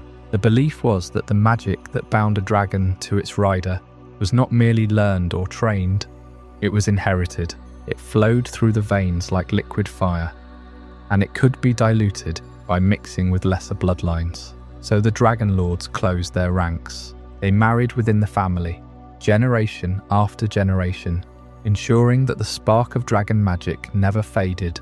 But this obsession with purity came at a terrible cost. The same incest that preserved the magic also introduced a slow, creeping decadence into the ruling class. Physical deformities, mental instability, and a growing detachment from reality became common among the highest families. The Dragon Lords began to see themselves as gods, not just rulers. They looked down upon the rest of humanity with a disdain that bordered on contempt.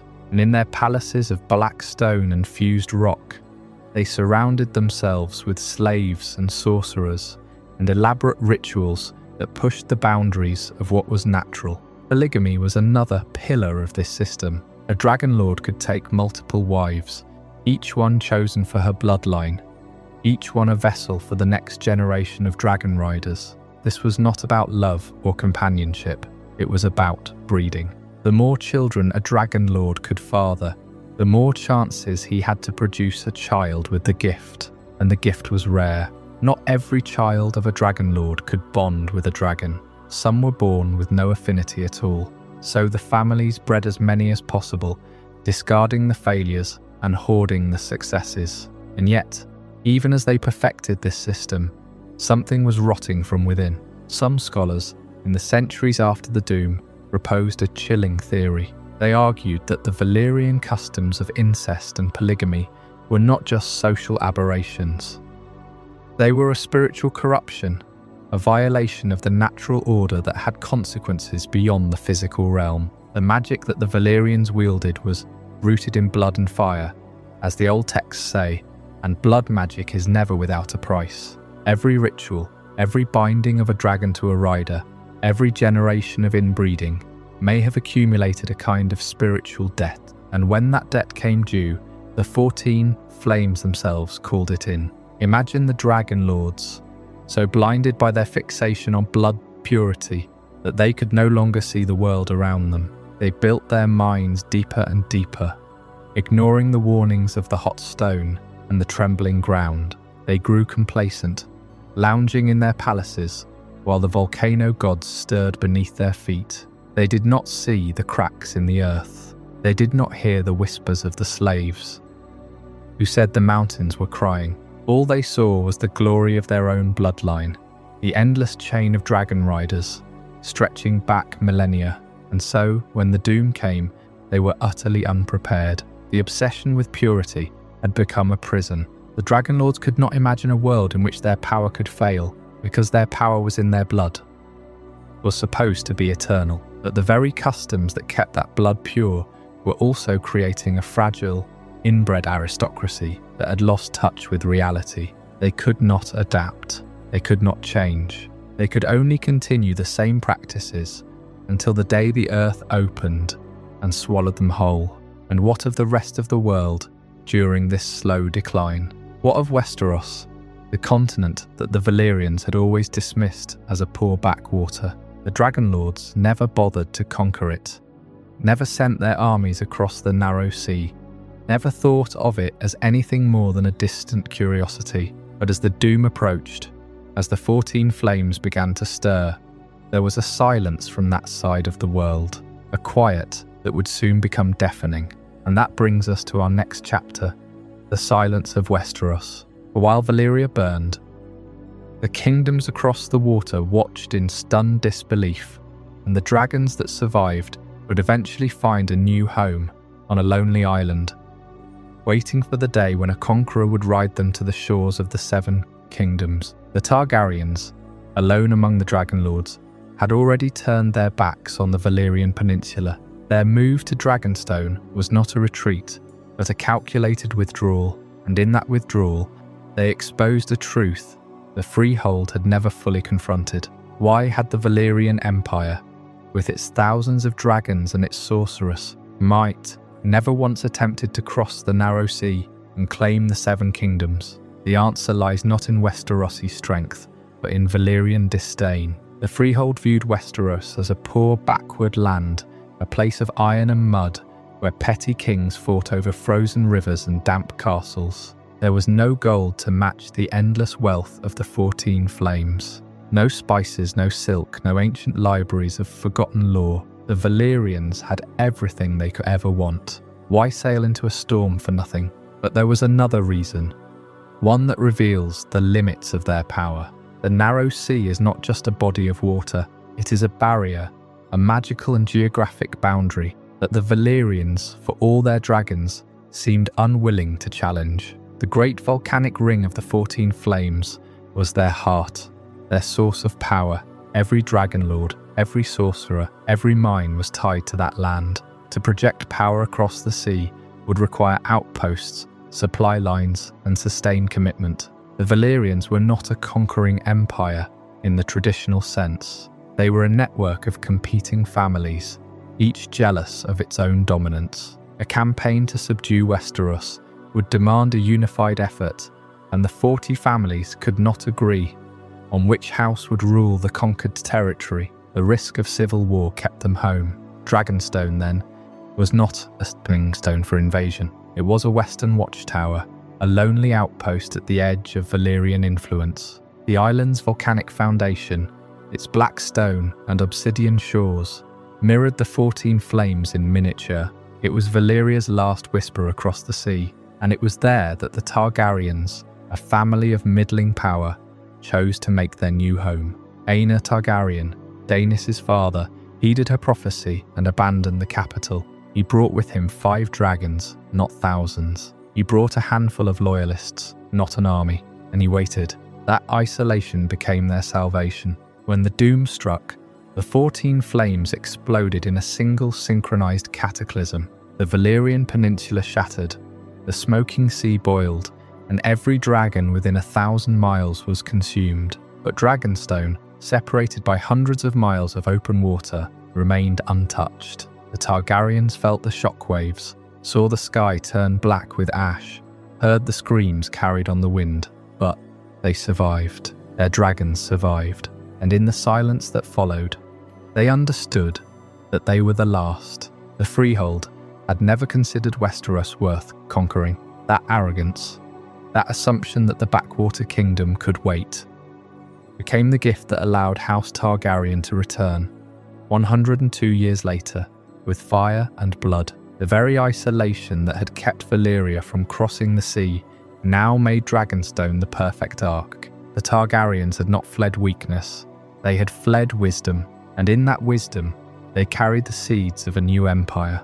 But the doom did not only destroy, it left signs, warnings that something far older and far more terrible had been unleashed. The smoking sea was not merely a graveyard, it was a gate, and as we will see in the next chapter, the signs of the end were already appearing long before the last volcano erupted. Something had been waiting beneath the mountains, something that had finally risen. Chapter 14, Signs of the End. And so the Valyrian Freehold, at the height of its power, sat in comfortable ignorance on the western edge of its empire. Dragonstone, that lonely volcanic outpost in the narrow sea, served as a distant watchtower over a continent they never bothered to conquer. Westeros, in their eyes, was a poor backwater, a land of petty kings and iron-born reavers, not worth the flight of a single dragon. But while the dragon lords debated trade routes and debated which family's bloodline was purer, the ground beneath their own feet was beginning to whisper warnings that no one wanted to hear. The 14 Flames had always been restless. That was part of their nature, part of the reason the Valyrians had settled there in the first place. The volcanoes were not merely mountains. They were living furnaces, breathing heat and molten rock from the very heart of the earth. The mines that snaked through their slopes were always warm, the deeper shafts growing uncomfortably hot. For centuries, that heat was a resource, a source of power for the forges where Valyrian steel was folded, a source of warmth for the great domed cities, a source of life itself. But in the decades leading up to the doom, something began to change. The tremors came first, not the gentle quivers that always accompanied the mountain slumber, but sharp, sudden jolts that rattled the foundations of the stone buildings in the capital. They were dismissed as minor geological quirks. At first, nothing more than the shifting of tectonic plates deep below. The Dragon Lords, who had built their civilization on the very bones of the 14 Flames, assured the populace that these were normal fluctuations. After all, the volcanoes had never truly erupted in recorded history, not simultaneously, not with the violence that would come. The mines grew hotter. The air in the deeper shafts became almost unbreathable, thick with fumes that could knock a miner unconscious within minutes. Workers began to report strange lights in the lower tunnels, a faint glow of superheated rock that seemed to pulse like a heartbeat. And then the heat spikes began. Entire districts of Valyria experienced sudden, unexplained rises in temperature. Fountains in the public squares steamed. The waters of the Bay of Dragons grew tepid, and fish floated to the surface, cooked alive. The Dragon Lords took note, but they took no action.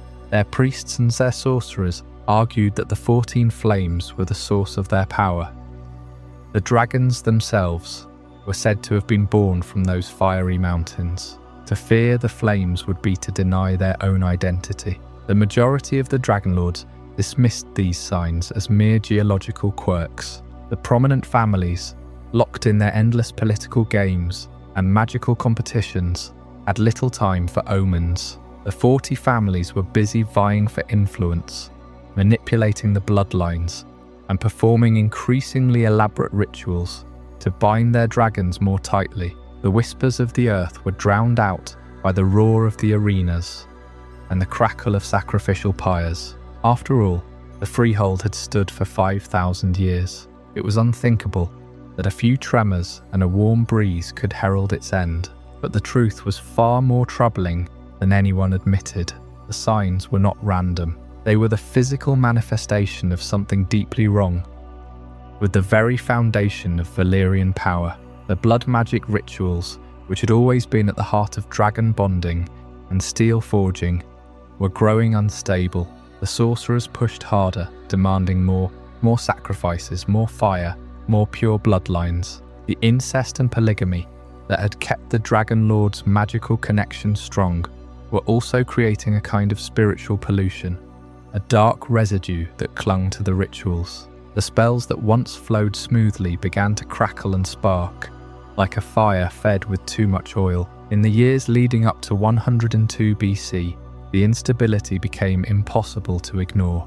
The great blood magic ceremonies, meant to renew the pact between rider and dragon, started to fail. Dragons became restless, refusing to obey commands. Some broke their chains and flew in erratic circles, roaring at the sky. The sorcerers blamed each other, accused rival families of sabotage, and doubled down on their dangerous practices. They began using older, darker spells, ones that had not been employed since the ancient days. They dug deeper into arcane texts, searching for answers, but the very act of searching seemed to accelerate the decay. The 14 Flames groaned under the strain. The heat spikes increased in frequency. The ground shook more violently, and cracks appeared in the roads and walls of the capital. But the Freehold was a civilization built on pride. To evacuate, to flee, would be to admit weakness, and weakness in Valyria meant death, or worse, extinction of one's family line. So the Dragon Lords stayed, convincing themselves that the volcanoes were merely adjusting, that the tremors would settle, that the magic would stabilize. They were wrong. By the time the first fissure opened in the heart of the city, it was already too late. The blood magic rituals had weakened the barriers between the mortal world and the fiery chaos beneath. The very power that had sustained Valyria for millennia was now turning against it, like a beast that has been beaten too long and finally snaps its chains. And in that final decade before the doom, there was one family that listened, one family that had the courage to look at the trembling ground and the boiling sea and admit that the end might be coming. The Targaryens had already moved most of their household to Dragonstone. But even they did not know the full extent of what was about to happen. The signs were there for all to see, but only a few had the wisdom to read them. The next chapter of this story will focus on the one who saw it all coming in a vision. a young woman whose dream saved the last dragons from extinction. Her name was Daenys, and she was called the Dreamer. The tremors beneath the Valyrian Peninsula had become a daily rhythm, a low thrumming that the Dragon Lords dismissed as the mountain's breathing. The heat from the mines grew more intense with each passing year, and the slaves who descended into those fiery depths emerged with blistered lungs and haunted eyes. Yet the 40 families treated these signs as mere geological quirks, the natural temper of the 14 flames. They had lived atop volcanoes for 5,000 years. Surely, they reasoned, the mountains would not betray them now. But there was one family who listened differently, who watched the smoke plumes with a growing dread that had nothing to do with science and everything to do with a dream. Daenys Targaryen was not yet a woman grown when the vision came to her. She was the daughter of Aegon Targaryen, a dragon lord of modest standing among the 40 families. Powerful enough to own lands and dragons, but not so powerful that his absence would be noted by the great houses of the Freehold. Daenys had always been a quiet girl, given to long silences and staring at the sky. Her family called her dreamy, in the way families do when they do not understand what a child truly sees. But the night the vision came, there was nothing dreamy about it. It was a waking nightmare that seized her mind and would not let go. She saw the 14 flames, not as mountains, but as wounds in the earth, each one splitting open to release a column of fire that rose to pierce the heavens. The sky turned black with ash, and the air became thick with the screams of dragons and men alike. She saw the great towers of Valyria, the proud structures of fused stone that had stood for millennia, crumble like sandcastles before a rising tide. The rivers of molten rock poured through the streets, swallowing temples and palaces, and the bodies of those who could not flee. And then she saw the sea boil. The waters around the peninsula turned to steam, and the land itself shattered into 1,000 islands, each one burning, each one dying. But the worst part of the vision was not the fire or the ash. It was the silence afterward.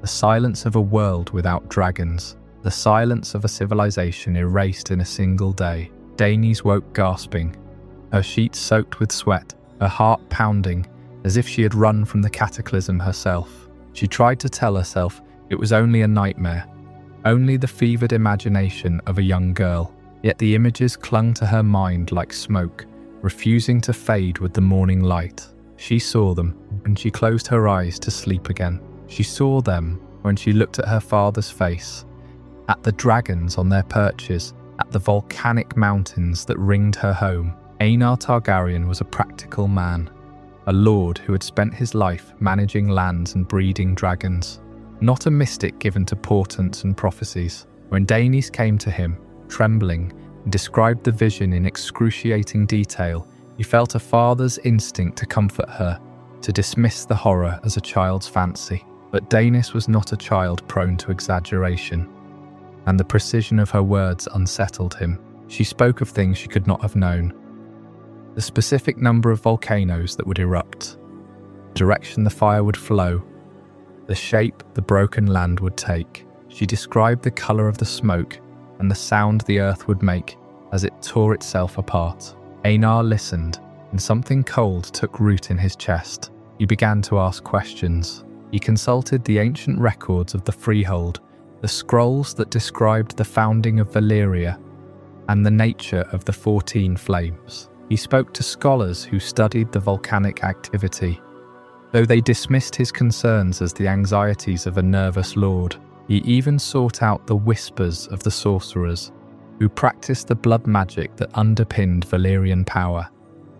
They offered him only riddles and warnings that the flames were restless. But the more Aegon investigated, the more he saw that Daenys' vision matched the hidden cracks in the Freehold's foundation. The mines were hotter than they had ever been. The dragons themselves seemed agitated, refusing to fly over certain mountains. The tremors grew stronger each month, and the air smelled of sulphur even far from the volcanoes. The psychological impact on Aegon was profound. He was a man raised to believe in the eternal stability of Valyria. in the unbreakable bond between the Dragon Lords and the land that had given them power. To entertain the thought that this stability could shatter, that the 14 flames could turn against their masters, was to question the very meaning of his life. Yet he could not unhear his daughter's words. He could not unsee the terror in her eyes. Slowly, painstakingly, Aenar came to a terrible conclusion. The vision was real, and if it was real, they had to leave. But leaving Valyria was not a simple matter of packing a few ships and sailing away. The Freehold was a society built on bloodlines and dragons. To abandon the capital was to abandon status, wealth, and the protection of the 40 families. It was to be labelled a coward or a madman, to forfeit the future of his house in the eyes of every dragon lord who remained. Aenar faced the decision with the weight of a father who must choose between his daughter's life and his family's honour. He chose life. He chose to believe the dream. The liquidation of their holdings was a quiet, calculated affair. Aenar sold lands, mines, and even some of their dragons, those that could be bought and sold like property, to raise gold for the journey. He purchased ships and supplies, secured the loyalty of their household, and prepared the island of Dragonstone, which the Targaryens had acquired generations earlier as a distant outpost. The fortress of Dragonstone had always been a backwater holding, a place where the family kept a secondary lair and a few dragons. Now it became their ark. The other dragon lords watched with amusement and contempt. They called Aenar a fool for running from shadows, a coward for fleeing a threat that did not exist. They whispered that his daughter's madness had infected him, that the Targaryen line was touched by weakness. The social pressure to stay was immense. To leave Valyria was to break an unspoken covenant with the Freehold, to admit that the eternal empire could end. Aenar ignored them. He loaded his family, his dragons, and his retainers onto the ships and sailed west into the narrow sea, leaving behind the smoking peaks of the 14 flames and the mocking laughter of his peers. 12 years later, the doom came, exactly as Daenys had seen it. The 14 volcanoes erupted simultaneously, shattering the peninsula into a chain of burning islands, oiling the sea and extinguishing the dragons of Valyria in a single day. Every dragon lord who had stayed died. Every palace, every forge, every library turned to ash. The Freehold collapsed, and the world was never the same. But Aenar Targaryen was not there to see it. He was on Dragonstone, watching from a safe distance as the sky turned black to the east, feeling the tremors in the earth, even across the sea. He looked at his daughter, and she looked back at him, and neither of them spoke. There was nothing to say. The vision had saved them, but the cost was a knowledge that would haunt them forever. The knowledge that they had witnessed, through the eyes of a girl, the death of everything they had ever known. That survival would shape the next chapter of history. For the Targaryens were now the only dragon lords left in the world, and Dragonstone, once a lonely outpost, would become the launching point for a conquest that would redraw the map of Westeros. But before Aegon, the Conqueror, could unite the Seven Kingdoms, the exiled family had to endure a generation of waiting, of watching, of wondering whether the dream that saved them might one day return. The story of that waiting, the years of exile, the slow rebuilding of power, the decisions that would lead to Aegon's invasion, is the story we will tell in the next chapter. The Great Exodus, a year after Daenys Targaryen woke in the night, her eyes still burning with the images of cracked mountains and rivers of fire. Her father Aenar made a decision that would echo through history. He believed her, not just believed, he acted. And that action set in motion the single most audacious logistical undertaking the Valyrian Freehold had ever seen. It was not a military campaign. It was not a political maneuver. It was a family packing up its entire existence, leaving behind everything and sailing into the unknown. Let's walk through what that actually meant. The logistics of moving an entire noble house and 5 dragons across the sea. You have to understand the scale. House Targaryen was not the wealthiest of the 40 families, but they were dragon lords. That meant they commanded resources, that lesser houses could only dream of. Their holdings in Valyria itself were extensive. Estates, mines, libraries full of scrolls in the ancient tongue, treasuries of gold and Valyrian steel artifacts. Aenar had to decide what to take, what to leave, and what to destroy so that it wouldn't fall into the hands of rivals. The dragons themselves presented a staggering challenge. 5 dragons, each of them a living weapon, each requiring vast amounts of food and water, not to mention the constant risk of fire and destruction. You don't just load a dragon onto a ship like a crate of wine. These creatures were bonded to their riders. Aenar, his children, and perhaps a few trusted dragonless kin, but they were still animals of immense power and temper. The ships had to be specially constructed, reinforced against heat, with open decks large enough for a dragon to rest, and sturdy enough to survive a storm. Provisions had to be stockpiled for weeks, because the crossing from Valyria to Dragonstone was not a short voyage. It was over 1,000 miles of open sea, across the narrow sea's treacherous currents. And then there was the matter of servants, household guards, priests, scribes, and the families of those who served. Aenar had to choose who would accompany them. Many begged to go, many were refused. Some likely tried to stow away, only to be discovered and left behind. It was an exodus, but a carefully controlled one. The Targaryens could not afford to draw attention to their departure. Yet how do you secretly evacuate an entire noble house? You cannot. The other 39 families noticed, and they laughed. The ridicule and mockery the Targaryens faced from the other 39 families was brutal and public. In the Freehold salons and councils, in the vast amphitheatres where dragon lords gathered to debate, the Targaryens became a joke. Aenar the Unwise, they called him. Aenar the Fearful, the Dreamer's father. They whispered that he had been seduced by his daughter's fanciful night terrors, that he had lost his nerve, that he was abandoning his birthright because of a bad dream. Some claimed Daenys was mad, and that madness had infected the whole house. Others suggested it was a clever ploy, that the Targaryens had discovered some secret wealth on Dragonstone and were trying to seize it before anyone else could. But the prevailing sentiment was simple contempt. How could a family that had ridden dragons for centuries, that had poured its blood into the volcanic heart of Valyria, now turn tail and flee to a barren rock in the narrow sea? Dragonstone was a fortress, yes, but it was a frontier outpost, a windswept island of black stone and sulphur, miles from the nearest civilization. It was not Valyria. It was not worthy of a dragon lord. The other families mocked, not only Aenar, but the very idea that the Freehold could ever fall. Their empire had stood for 5,000 years. Their dragons were the pinnacle of creation. Their sorcery bent the elements to their will. The notion that a geological whim or a magical backlash could destroy them seemed absurd, and so the Targaryens sailed away, and the laughter followed them across the waves. For 102 years, that mockery never fully died.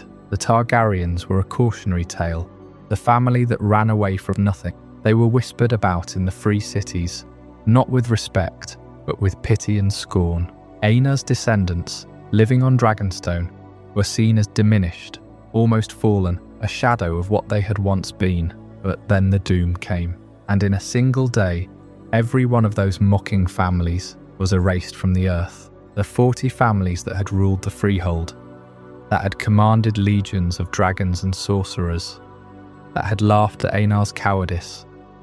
They were turned to ash and bone, their cities swallowed by the smoking sea, their dragons consumed in the cataclysm. The only dragon lords left in the world were the ones who had been mocked as cowards. How the flight of the Targaryens was viewed as an act of cowardice, until the doom is one of history's great ironies. In the aftermath, it became a legend of foresight, of wisdom, of survival. But in the moment, it was simply humiliation. You have to pause and feel the weight of that. Aenar Targaryen, standing on the deck of a ship, watching the coast of Valyria shrink into the horizon, knowing that behind him every relative, every friend, every rival was laughing, and yet he did not turn back. He could not prove them wrong. He could only wait, and hoped that his daughter's dream was true. The voyage itself was harrowing. The fleet, perhaps a dozen ships, some for cargo, some for passengers, and the specialized dragon transports, faced storms, shortages, and the constant fear of discovery by pirates or hostile fleets from the free cities. The dragons were restless, confined, and hungry. It is said that the largest of them, the one Aenar himself rode, broke its chains twice and nearly sank a supply ship. The crossing took weeks, and every day brought new challenges. But they arrived. Dragonstone. Black stone, jagged cliffs, the smell of salt and sulphur. It was not home. Not yet, but it was safe. And as Aenar walked into the ancient fortress, carved from the rock, he knew that the worst was behind them, or so he thought. What he did not know, what no one could know, was that the doom had not yet fallen. The clock was still ticking. The Targaryens had escaped the first wave of destiny, but they were about to become the sole inheritors of a legacy that had burned the world. That legacy would next take root in the halls of Dragonstone, where the last dragons would be raised, and where a new chapter of history would begin. That story, the story of their arrival, their struggle to survive on that lonely outpost, and the slow transformation of a family into a dynasty, is what we will explore in the next chapter. Dragonstone, the Outpost. The voyage across the narrow sea was not long by the standards of the Valyrian Freehold. A few hundred miles from the coast of Essos to the volcanic island that would become the last refuge of the Dragon Lords. But for Aenar Targaryen and his household, every league felt like an eternity. They carried with them the weight of a prophecy, the scorn of their peers, and the living heart of their civilization.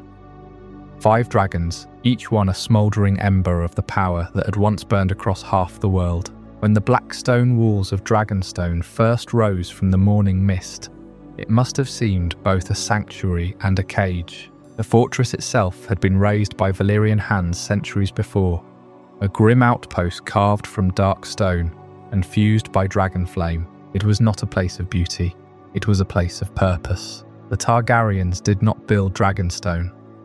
They inherited it, a lonely sentinel on the edge of the known world, staring west toward a continent the Freehold had always considered beneath its notice. But now the outpost became something it was never meant to be. A cradle for a dying culture, a womb for the last dragons in the world. You see, the significance of Dragonstone is not merely that it survived the doom, is that it was designed to survive. The Valyrians understood fortification, seas that later ages would struggle to replicate. The stone was shaped through sorcery and fire, fused into a seamless mass that no ordinary siege engine could crack. The walls did not rise from the island.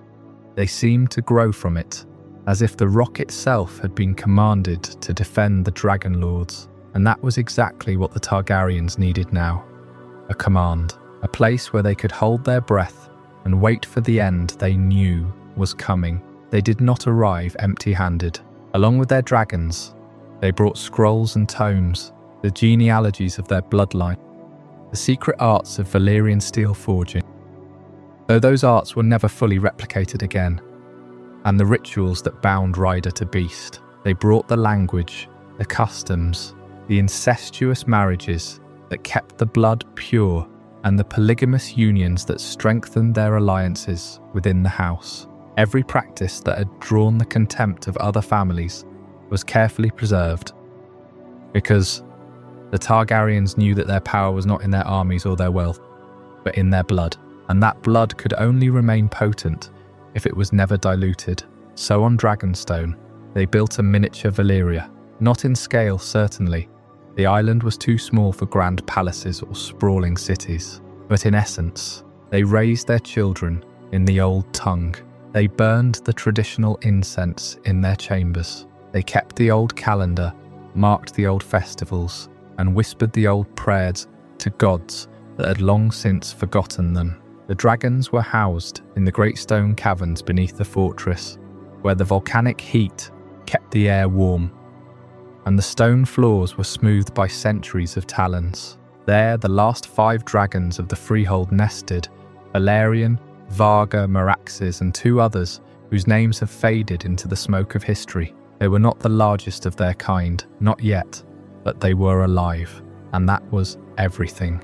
For the first 12 years after their arrival, the Targaryens did not conquer, they did not expand, they did not even fully explore the island's shores. Instead, they waited and watched. Every morning, Aemma Targaryen would climb to the highest tower of Dragonstone, the Stone, they called it, and stare east across the narrow sea toward the distant smudge on the horizon that was the Valyrian Peninsula. He was looking for the fire, he was looking for the end, and every morning the fire did not come. The seasons passed, the dragons grew, the children of the house learned to ride, but the doom remained a phantom, a whisper that no one else believed. It is easy to imagine the tension that must have coiled through those years. The other 39 families, back in the Freehold, had laughed when the Targaryens left. They called them cowards, fools, dreamers. They said that Aemma had been spooked by his daughter's nightmares, and that no true dragon lord would abandon the homeland for a lump of rock in a cold sea. And for 12 years, those insults arrived on the same trade ships that brought supplies from the free cities. The Targaryens read them in silence, burned them in their hearth fires, and went back to their watching. They were building a fortress. Yes, but they were also building a fortress of the mind. They were learning to be alone, and that is perhaps the most remarkable part of this story. The Targaryens did not just survive because they had dragons. They survived because they had the discipline to wait. They had the patience to endure the mockery and the isolation. They had the vision to see that the world they had left behind was already dead, even if its corpse had not yet stopped breathing. On Dragonstone, they preserved not only their culture and their beasts, but the very idea of what it meant to be Valyrian. They held it in their hands like a candle in a storm, shielding it from the winds that would soon howl across the smoking sea. And yet, even as they settled into their stone sanctuary, they knew that across the narrow sea, the other dragon lords were making a different choice. They were choosing to believe that the tremors were nothing. The heat spikes were a passing anomaly. The dreams of doom were merely the fears of a weak heart. They were entering what history would remember as the 12 years of denial. A period of stubborn refusal to see the fire that was already kindling beneath their feet. The Targaryens had settled on Dragonstone, their fortress carved into a volcanic island at the edge of the known world. The other Dragonlord families of Valyria watched them go with a mixture of amusement and contempt. 40 families had ruled the Freehold for millennia, and now one of them had abandoned everything. Their estates, their slaves, their dragons' breeding grounds, their place in the political heart of the Empire. The Targaryens left behind whispers that grew louder with each passing year. What kind of family would flee to a dreary outpost on the western frontier, a place that had never been more than a military foothold? It was, the other families agreed, a sign of weakness. And in the final decade before the doom, that perception shaped everything. When Aemma Targaryen gathered his household and boarded the ships bound for Dragonstone, the Freehold had been enjoying an unparalleled era of prosperity. The Valyrian Freehold stretched from the shores of the Summer Sea to the edges of the Dothraki grasslands, from the foothills of the Bone Mountains to the rocky coasts of the Narrow Sea. Slaves worked the mines and fields of a dozen conquered kingdoms. Dragons darkened the skies over every major settlement, their riders commanding absolute authority. The capital city of Old Valyria sparkled with obsidian towers and silver streets, its wealth beyond measure, its sorcery unmatched. The 14 flames burned steadily in the distance, as they had for thousands of years, their smoke curling against a perpetually hazy sky. But the Targaryens' departure left a vacuum, not in the Empire's governance. The other 39 families were more than capable of managing the Freehold's affairs, but in the subtle balance of power among the Dragonlord houses. For centuries, the families had maintained an uneasy equilibrium, each jealous of its privileges, each wary of any one house growing too strong. They met in the great council chambers beneath the Pyramid of the Dawn, where they debated laws, settled disputes, and occasionally arranged marriages to solidify alliances. When a family fell from favour, its lands and dragons were redistributed among the others. When a family rose too high, the rest conspired to bring it low. The Targaryens had not been the most powerful house, but they were respected for their dragon riders and their knowledge of ancient lore. Their self-imposed exile was seen as an opportunity. The first to move were the families whose territories bordered the westernmost reaches of the empire: the Celtigars, the Velaryons, the Cohoris. These were houses with interests in the trade routes that connected Valyria to the free cities of Essos. They had long envied the Targaryens' position on Dragonstone, which commanded the western approach to the narrow sea. Now that the island was abandoned by its masters, they began to petition the council for control of its resources. But before any decision could be reached, the Targaryens' departure triggered a deeper hunger. If one house could leave, others wondered, what might they take with them? The mines of Valyria grew richer the deeper they were dug, but the shafts had become dangerously hot. The slaves worked in stifling conditions, and the ore yielded less each year. Some families began to whisper that the 14 flames themselves were growing restless, that the ground was trembling more frequently than in centuries past. But these were the concerns of commoners and labourers, not dragon lords. The great houses dismissed the tremors as the natural pulse of the earth. The mountains had always groaned, after all. When a minor eruption destroyed a small settlement on the slopes of one of the smaller volcanoes, the families blamed the foolishness of the settlers, who had built too close to the vent. When slaves reported seeing rivers of molten stone flowing beneath the mines, the masters ordered them to dig deeper.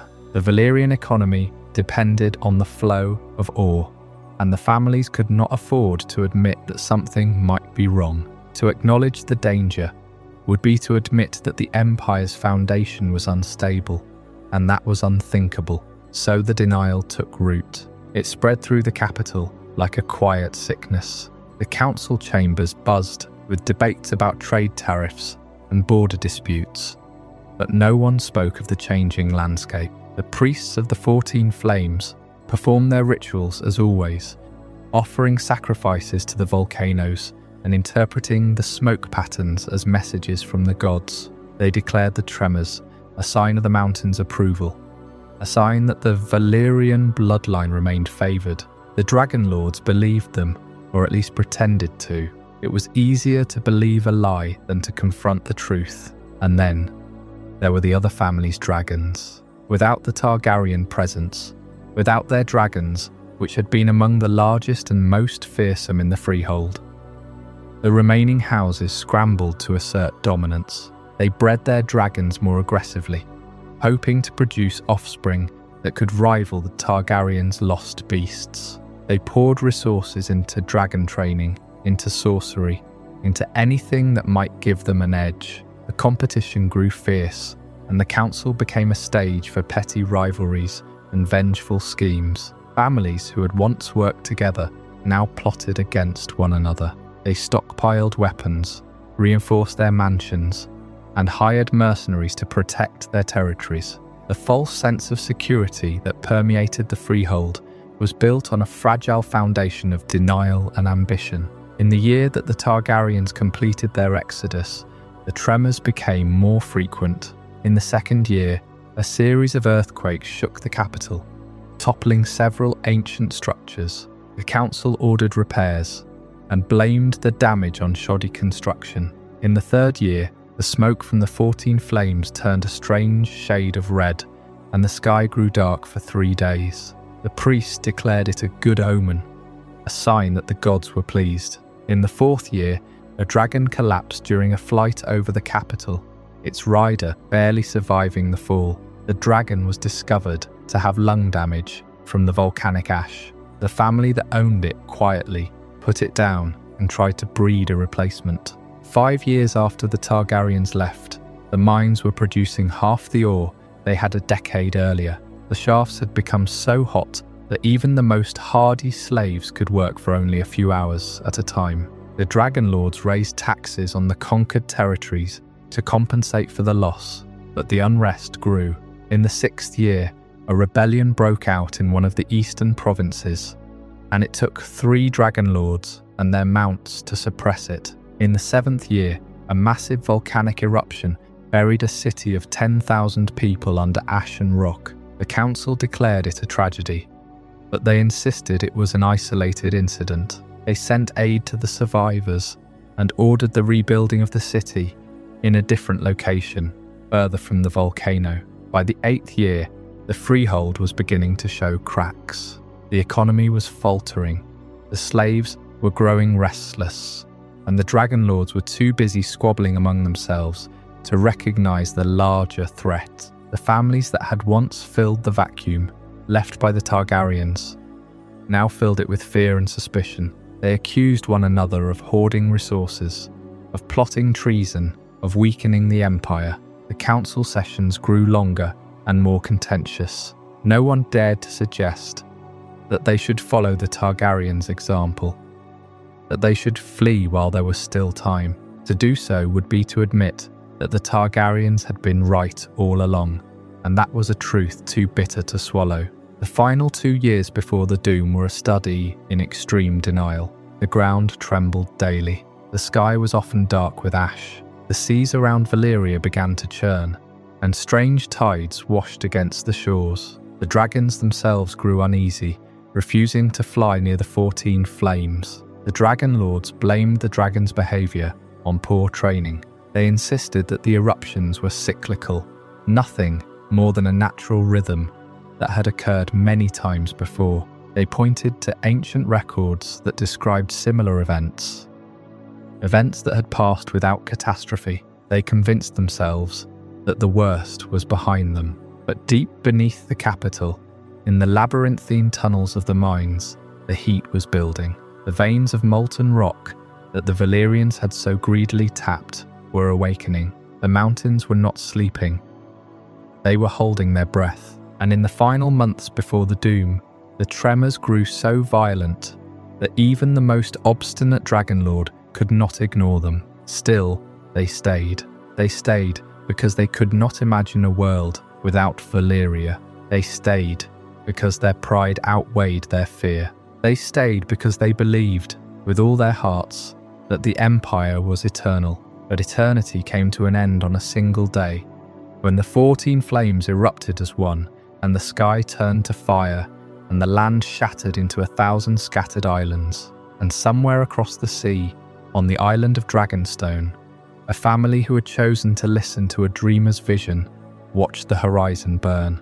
The world would never be the same. Now, as we prepare to explore the final hours of the Valyrian Freehold in the next chapter, the day the world broke, we will witness the exact moment when denial gave way to destruction, when the last of the Dragon Lords faced the truth they had spent 12 years avoiding. But that story belongs to another night. For now, let the weight of their denial settle around you and rest. We left Valyria in its final decade of denial. The Dragon Lords who had mocked Aenar Targaryen for fleeing to a barren rock in the narrow sea now filled the power vacuum he had left. They bickered over territory, over slave markets, over the finest bloodlines of dragons. The Freehold was as prosperous and arrogant as ever, its capital a city of shimmering obsidian towers and volcanic forges that never slept. The tremors that had grown more frequent over the years were dismissed as the mountains settling, the heat rising from the mines as the natural breath of the 14 flames. Nothing to fear, nothing to flee from. The Targaryens were cowards, and their departure was a gift. But on the day the world broke, none of that mattered. It began in the hour before dawn, though no one in Valyria would see sunrise ever again. A low rumble, deeper than thunder, rolled through the peninsula. Not a tremor, a groan, as if the earth itself had woken from a nightmare. The slaves in the deepest mines felt it first. They heard a sound like a great chain being pulled taut. Then, a crack, then a rush of air so hot it seared their lungs before the fire even reached them. In the city above, The Dragon Lords stirred from their silken beds, annoyed at the disturbance. They had felt such things before, but this time, the ground did not stop shaking. Within minutes, the first of the 14 flames erupted. Not one volcano, but one, the smallest perhaps, or the most unstable. A plume of ash and molten rock shot into the pre-dawn sky, turning the darkness into a hellish red. The shockwave rippled outward, shattering windows of fused stone for miles. The Dragon Lords scrambled to mount their dragons, but the beasts themselves were panicked, their instincts screaming that something far worse was coming. And they were right. For the eruption of that first mountain was not a single event. It was a signal, a chain reaction buried deep in the volcanic crust. A network of molten veins that had been heated and pressured for centuries by the relentless digging of the Valyrian miners. They had tapped into something primal, something that had been waiting for a reason to unleash. Within 2 minutes, the second volcano blew, then the third, then the fourth. The eruptions were not staggered. They were simultaneous, a coordinated fury, as if the 14 flames had agreed to die together. The sky turned to fire, not a metaphor, not a poetic exaggeration.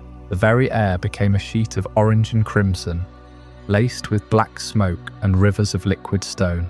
The sun vanished behind a curtain of ash, so thick that noon became midnight, and the midnight itself glowed with the light of a dozen hells. The shockwaves from each eruption collided, amplifying into a single cataclysmic pulse that flattened buildings as if they were made of parchment. The great dragon towers of Valyria, the workshops where Valyrian steel was forged, the temples of fire and blood, all crumbled into the churning earth. And then came the sea. The peninsula was surrounded by water, and the heat of the eruptions boiled the shallows instantly. Steam rose in columns that mixed with ash to form a caustic fog. But worse than steam was the colour.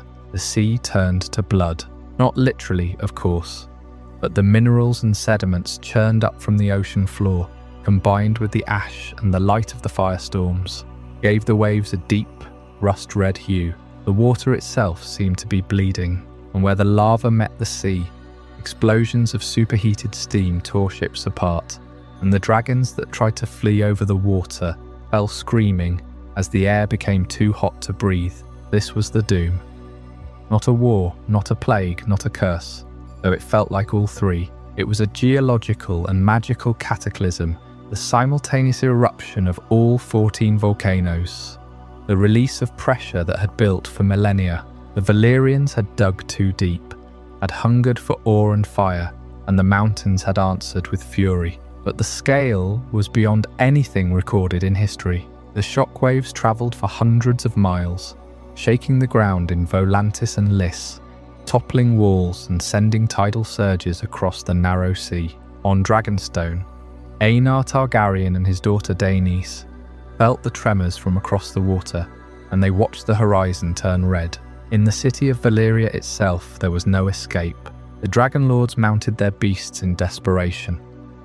But the eruptions had created an atmosphere of toxic gas and flying rock.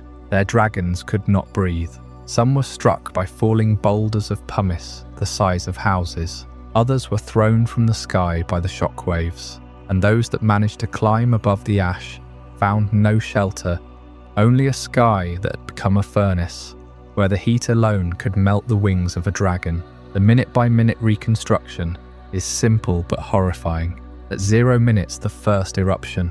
At 2 minutes, the second. At 4 minutes, all 14 were in full fury. By 6 minutes, the peninsula was breaking apart, the land cracking into islands as the sea rushed in to fill the gaps. By 10 minutes, the capital was gone.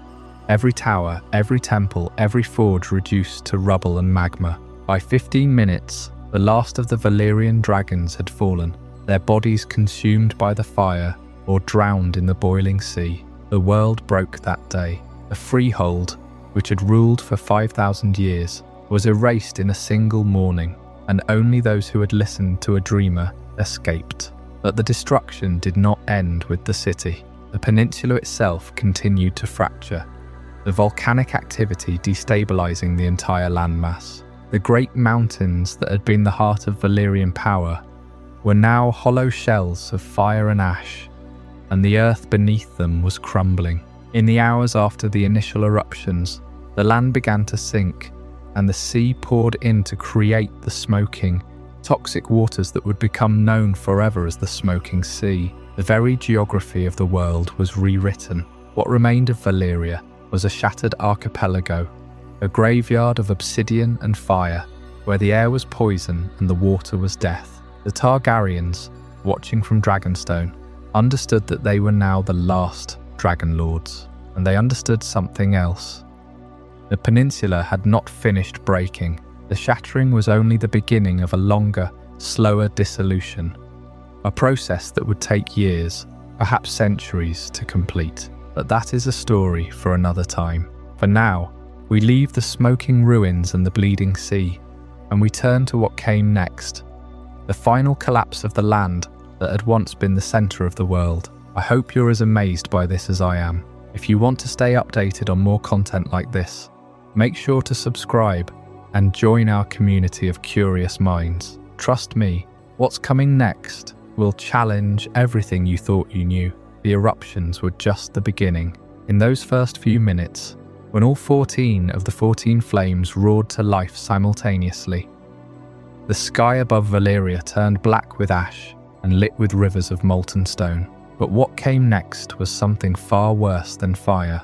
The very ground beneath the capital began to shift, to tear, to consume itself. You have to understand the geology of the Valyrian Peninsula. For thousands of years, the Dragon Lords had driven their mines deeper and deeper into the flanks of those volcanoes. They hungered for ore, gold, silver, and the rare metals needed to forge Valyrian steel. The shafts descended mile after mile, following veins of molten rock that pulsed like arteries in a living mountain. The Valyrians believed the 14 flames were the source of their power, that the dragons themselves had been born from their fiery hearts. And so they dug, and they dug, never stopping to consider that they might be hollowing out the very foundation of their world. On the day of the doom, when all those volcanoes erupted at once, the pressure beneath the crust became unbearable.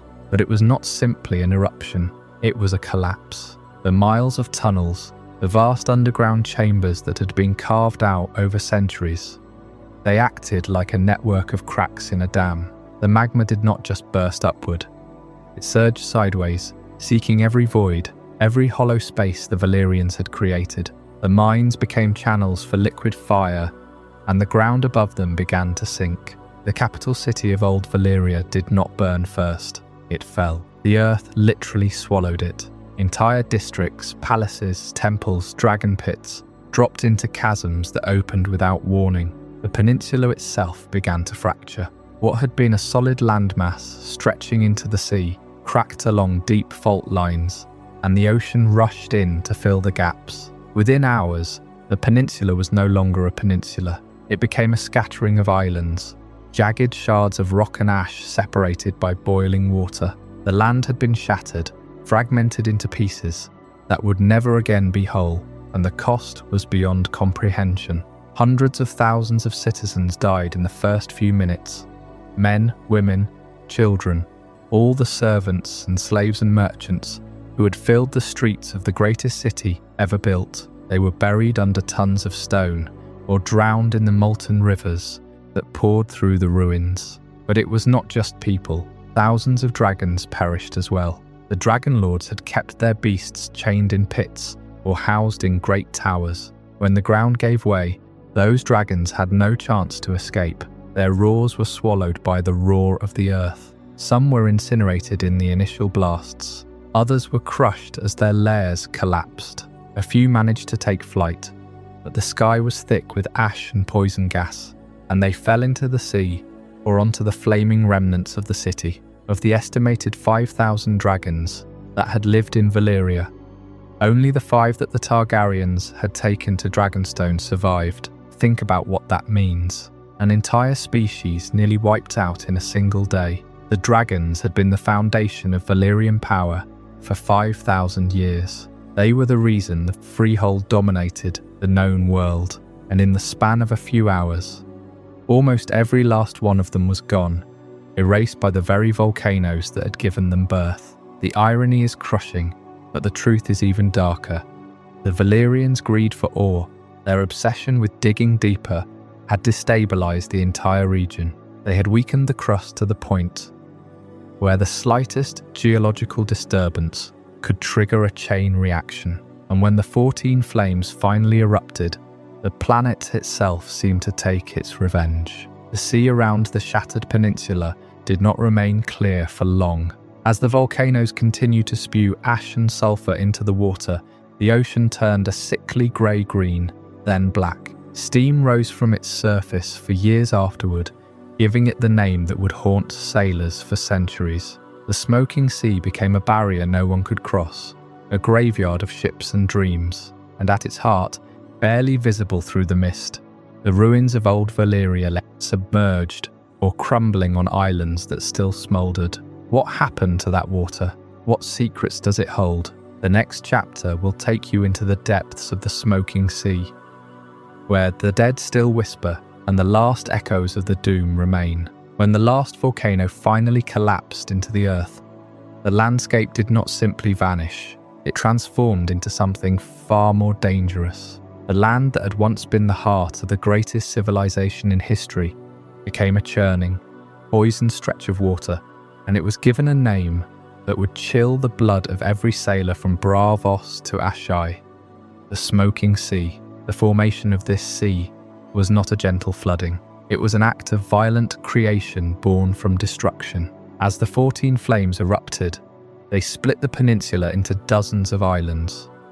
But the real change happened where the molten rock met the ocean. Imagine the heat of a forge, but on a scale that defies comprehension. Entire rivers of lava poured into the sea, and the water did not just boil, it exploded. Steam rose in columns that could be seen for hundreds of miles, carrying with it the ash and sulfur of a world turned inside out. That steam never fully dissipated. It hung over the water like a permanent fog, thick and yellow, and it was the first warning that something was deeply wrong. But the steam was only the surface. Beneath the waves, the seabed had been fractured. New volcanic vents opened, spewing gases and minerals that made the water itself toxic. The sea turned a sickly green in some places, black in others, and the temperature was not that of a normal ocean. Even a few feet below the surface, the water could scald a man alive. Ships that sailed into that mist quickly found their hulls encrusted with strange deposits, their ropes rotting within days, their crews coughing blood as the fumes filled their lungs. The Smoking Sea was not a place you crossed. It was a place that consumed you, and yet for centuries adventurers tried. Treasure hunters, historians, madmen. They all believed the ruins of Valyria held secrets worth the risk, but the sea had other plans. The currents were unpredictable, shifting without warning, as if the drowned volcano still breathed beneath the waves. Whirlpools appeared where none had been charted, swallowing galleys whole. And then there were the stories of those who survived, though very few ever did. They spoke of lights flickering beneath the surface, like the glow of molten rock, but moving with purpose. They heard sounds, the clang of metal, the distant roar of a beast, the whispers of voices that could not be human. Some claimed to see visions of Valyria as it had been, its towers rising through the mist, only to dissolve into foam when approached. These are not mere legends, or at least they are not only legends. The doom of Valyria was not a single event that ended and left a scar. The doom is still active. The supernatural elements of the Smoking Sea suggest that the forces that shattered the peninsula never truly subsided. Magic, the same magic that once gave the Valyrians control over dragons and fire, now clings to the water like a curse. Sailors who enter that zone often report a feeling of being watched, of something pressing against their minds. Compasses spin uselessly, and even the stars seem wrong. Some ships emerge at the other end of the known world, weeks later, with no memory of the passage and with crew members missing. Others never emerge at all. The sea, in a sense, has become a monument to the ambition that destroyed its creators. It is a barrier that cannot be crossed by force or by will. The Valyrians dug too deep into the 14 flames, and now the fires have made the entire region their domain. To sail into the smoking sea is to invite the same annihilation that wiped out the Freehold, and so the ruins of Old Valyria remain untouched, sealed behind a wall of steam and poison and lingering magic. But if the land was lost, what about the creatures that had once made Valyria invincible? The dragons were not confined to the Peninsula. They were spread across the Empire, from the free cities to the far east. And when the doom came, it did not discriminate. The death of the dragons began that day, and it spread like a shadow over the world, leaving only a handful of survivors clinging to a lonely island in the narrow sea. That story, the story of how the last dragons died, is one that still holds mysteries of its own. And it begins not with the smoking sea, but with the silence that followed. That smoking sea is not just water, it is a graveyard. A grave for an entire world, for an entire species. Because the doom of Valyria did not only shatter the peninsula and boil the ocean, it destroyed something far more precious, the dragons. In a single afternoon, nearly every dragon in existence was wiped from the face of the earth. The same fire that had made Valyria invincible turned into its executioner. Think about the scale for a moment. For 5,000 years, the Valyrian Freehold had bred, raised and ridden dragons as weapons of war, tool statecraft and symbols of power. There were thousands of them, not just the great war dragons like Vargar or Meraxes that would later burn Westeros, but entire herds.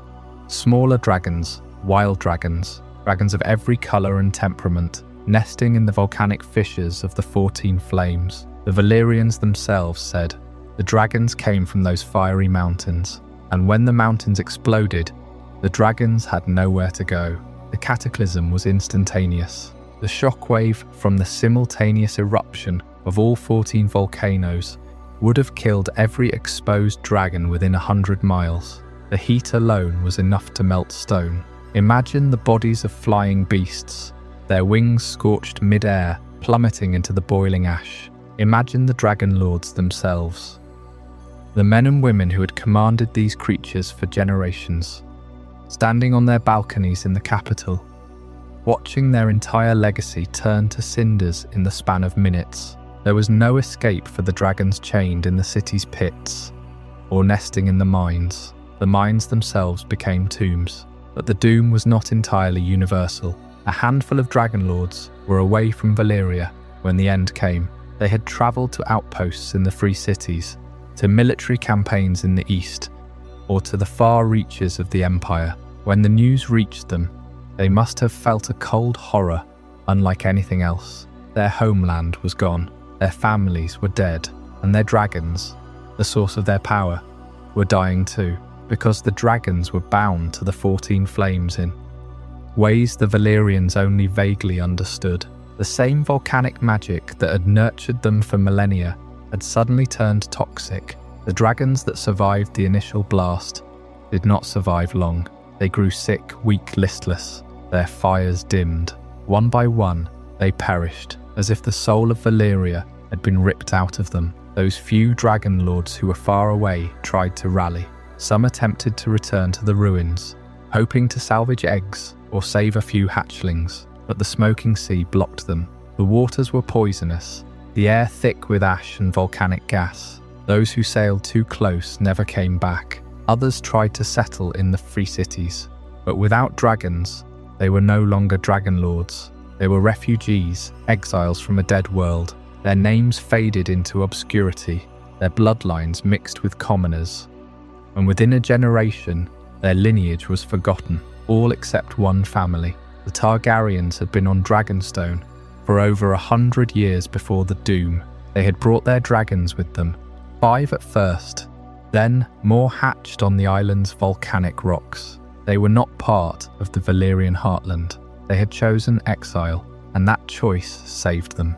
While the rest of the dragon species burned, the Targaryen dragons survived, isolated on a small island in the narrow sea. They were not the largest, nor the most numerous, but they were the last. Every dragon that would ever soar over Westeros Every beast that would melt Harrenhal or burn the Field of Fire traced its ancestry back to these few survivors. This is why the Targaryen dragons became the most valuable assets in the entire world. After the Doom, no one else had dragons. The empire that had once fielded legions of winged weapons was gone. Any kingdom that wanted to conquer, any lord who wanted to strike fear into his enemies, had to either deal with the Targaryens or fight them. And fighting dragons without dragons of your own was suicide. The Targaryens understood this. They hoarded their dragons, bred them carefully, and waited. They knew that in a world without dragons, even a single flying beast could change the balance of power, and they had 5. But here is the hidden truth that even the Targaryens did not fully grasp. The dragons had been tied to the 14 flames, not just physically, but magically. The volcanic chain that had erupted with such fury was the source of their power, their vitality, even their ability to breathe fire. When the 14 flames collapsed, something changed in the fundamental nature of dragon magic. The beasts that survived were weaker, smaller, less fertile. The Targaryens would never again produce dragons as great as the ones that had flown over Valyria. Their dragons would slowly dwindle over the centuries, until the last one died in the reign of Aegon III. But for 100 years after the Doom, those few dragons on Dragonstone were the most potent weapons in existence. They were the seeds from which a new empire would grow. What caused the volcanoes to erupt so violently, so universally? That is the question that haunts scholars, maesters, and sorcerers alike. The answer may lie not in the fire above, but in the fire below. In the very structure of the earth that the Valyrians had so greedily mined. And that is where we will turn next, to the first and most compelling theory of what truly happened. The idea that the Valyrians dug too deep, and the earth itself took its revenge. That is the story we will explore in the next chapter, as we examine why the volcanic chain reaction might have been set in motion by the very hands of the Dragon Lords themselves. The last chapter left us among the smoking ruins of the Valyrian Peninsula, watching the bodies of dragons tumble from the sky. We saw the creatures that had ruled the sky for millennia fall like burning comets, their fires extinguished one by one as the very earth beneath them turned to ash. And yet, despite all that destruction, the question that haunts every scholar who has ever studied the Doom remains unanswered. What exactly caused it? Was it a punishment from the gods, a magical backfire, or was it simply the earth itself, finally taking back what the Valyrians had stolen from it? Theory 1. The volcanic chain reaction argues for the latter. It is the most widely accepted explanation among maesters and natural philosophers in the known world, not because it is the most dramatic, but because it is the most grounded in the physical laws we understand. The 14 flames were not merely 14 separate volcanoes standing in a ring around the capital. They were a single, interconnected volcanic system, a network of magma chambers and fissures that ran beneath the entire peninsula like the veins of a sleeping giant. And the Valyrians, in their hunger for awe and their obsession with depth, had been poking at those veins for thousands of years. The Mines of Old Valyria were legendary even before the Doom. They were said to be the deepest shafts ever driven into the earth, plunging down through layers of rock and fire into places where the heat alone would kill an unprotected man in minutes. The Valyrians used their magic and their dragons to cool the tunnels, to reinforce the walls, to keep the molten rock at bay. But they kept digging. They hungered for the rare metals and the volcanic glass that could only be found at those depths. And they believed, as all empires do, that the earth's bounty was inexhaustible. What they did not fully understand, or perhaps what they ignored in their arrogance, was the delicate balance that kept the 14 flames stable. Each volcano in the ring was linked to its neighbours by a shared magma chamber deep underground. When one volcano erupted, it relieved pressure in that chamber, but it also sent shockwaves through the entire system. Over centuries, the Valyrians had built vast underground networks of tunnels and chambers effectively weakening the crust above the magma. They had also extracted enormous quantities of ore, creating voids that the surrounding rock had to support. The mountains were, as the texts say, living mountains with veins of molten rock and hearts of fire, and those hearts were being exposed. The scientific argument for a natural, albeit extreme, geological disaster rests on this principle of systemic failure. Imagine a dam holding back a vast reservoir, but riddled with small cracks that have been patched over and over again. Eventually, a single crack too wide, a single tremor too strong, and the entire structure gives way. The 14 flames were that dam. The magma chambers beneath them were the reservoir, and the Valyrian mines were the cracks that had spread too far. When the first eruption began, it was not the largest. In fact, some accounts suggest it may have been a relatively minor vent somewhere on the peninsula's eastern shore. But that first eruption did not relieve pressure.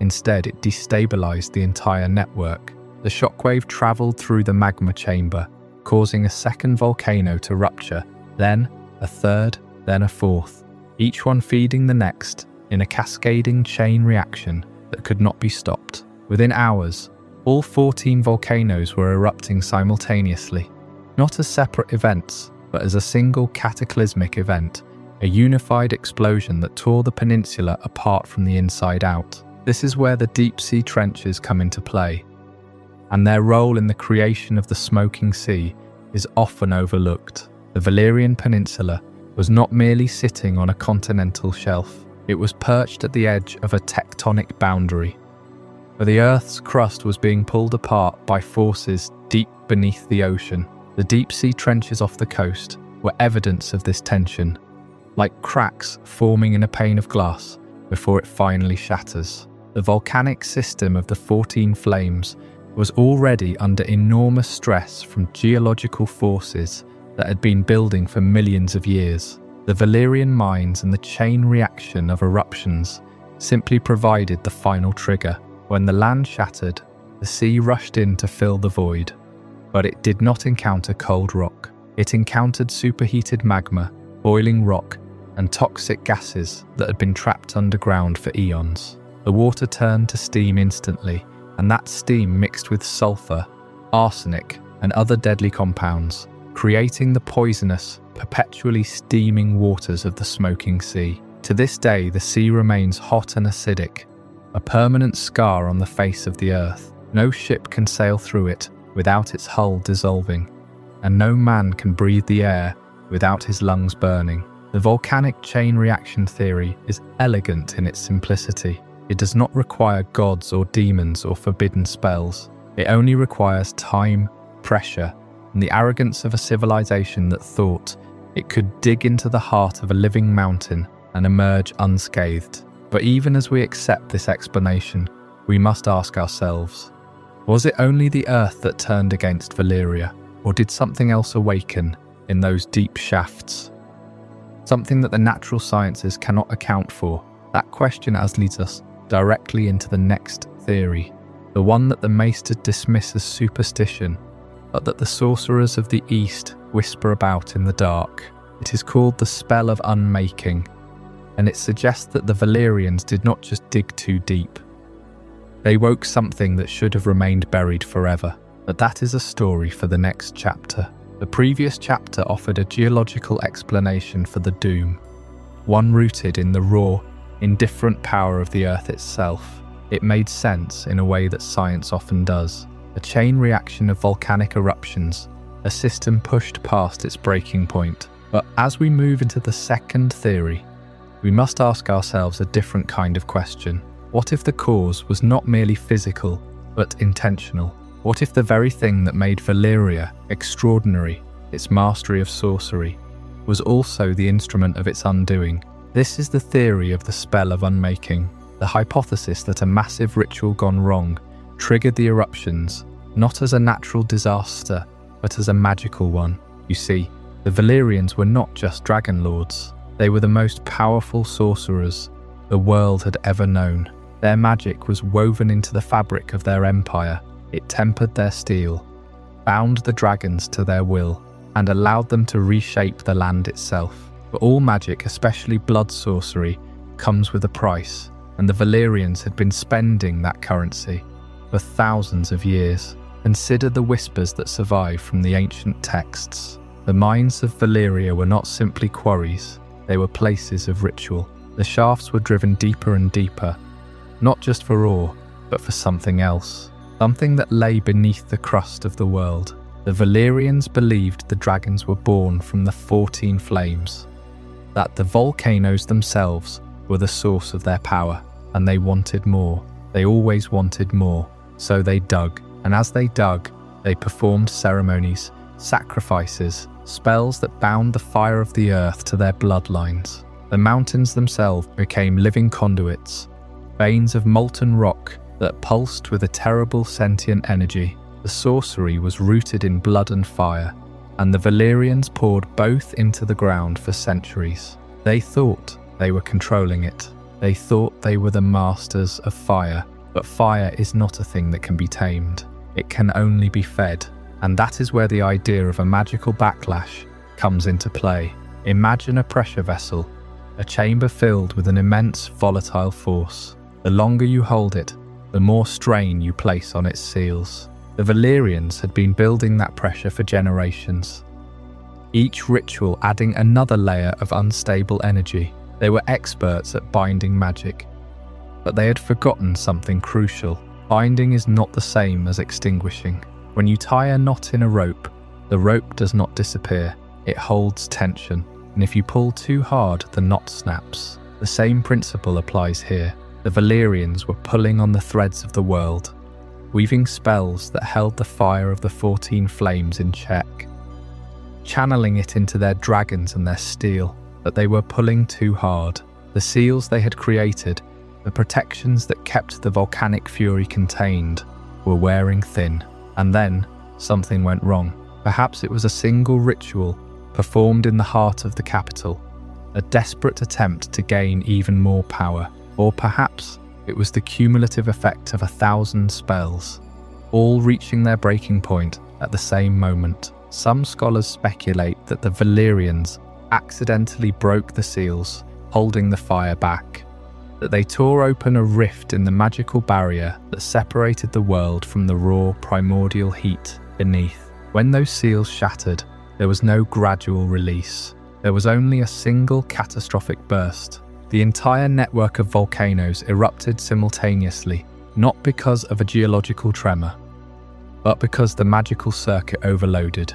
The earth did not explode on its own. It was forced to explode. The sorcery that had held everything in balance for so long had become a weapon of annihilation. Imagine the scene, if you can, as a wizard from that time might have perceived it. The air thick with the smell of blood and smoke, the sky turning a sickly orange. The ground begins to tremble, but not with the rhythm of an earthquake. It trembles with the cadence of a heartbeat, a deep bass pulse that you feel in your chest, in your bones. The sorcerers in the city would have known, in that final moment, that they had lost control. They had broken the seals. They had unbound the fire, and the fire answered. Every dragon in Valyria, the thousands of beasts that filled the skies and the pits, they would have felt it too. A sudden terror, a primal instinct screaming at them to flee. But there was nowhere to go. The spell of Unmaking was not just an explosion. It was a wave of magical force that unraveled the very fabric of the land. It broke the dragons' bonds. It unmade the blood ties that held them to their masters. And in doing so, it set free a power that could not be contained. The eruptions were not random, they were directed. The volcanoes did not only spew lava and ash, they released a kind of magical radiation, a toxic residue that lingered in the air, in the water, in the earth itself. That is why the smoking sea remains impassable to this day. It is not just the steam or the toxic gases, it is the lingering echo of that broken spell, a wound in reality that has never healed. Some argue that the Valyrians knew what they were doing, that they had seen this future perhaps through their own prophetic visions, and that they knowingly pushed the limits because they believed they could control it. But they were wrong. The blood sorcery they had relied on for so long became their downfall. It was not a punishment from the gods, nor a natural disaster. It was a catastrophic failure of their own making, a spell that backfired on an unimaginable scale. And that brings us to a chilling thought. If the doom was indeed caused by a magical backlash, then the Valyrians did not die because of an accident. They died because they had been poisoning themselves for centuries. Every ritual, every sacrifice, every spell of binding and control, it all added to the debt. And when the debt came due, there was no way to pay it except in fire. This theory also offers a deeper explanation for why the Targaryens survived. They were not in Valyria when the spell broke. They were on Dragonstone, far enough away to escape the immediate blast. But also, perhaps, their bloodline was not as deeply entangled in the darker rituals of the capital. They had a reputation for being less involved in the sorcery of the 14 Flames. They were dragon lords. Yes, but they kept their distance from the most extreme practices. And that distance, that slight separation from the center of the magical web, may have saved them. The spell of Unmaking is a terrifying hypothesis, because it suggests that the doom could have been prevented if only the Valyrians had shown restraint, if only they had respected the power they were meddling with, but they did not. They pushed further, deeper, more recklessly, until the spell consumed them. And yet, even as we consider this explanation, there are other theories that linger in the shadows. One of them involves a group of assassins, a mysterious cult of faceless men who may have had their own hand in the fall of Valyria. That story will require its own careful examination. But what if the great spell that unmade Valyria was not a failed ritual, nor a random magical accident? What if it was a deliberate act, calculated and executed by a group of assassins so skilled that their very existence is a whisper among shadows? This is the most disturbing theory of all, and it involves the Faceless Men of Braavos. The Faceless Men are the most feared and secretive guild of killers in the known world. Their temple, the House of Black and White, sits in the heart of Braavos. They worship the many-faced god, who is death itself. Their creed is simple.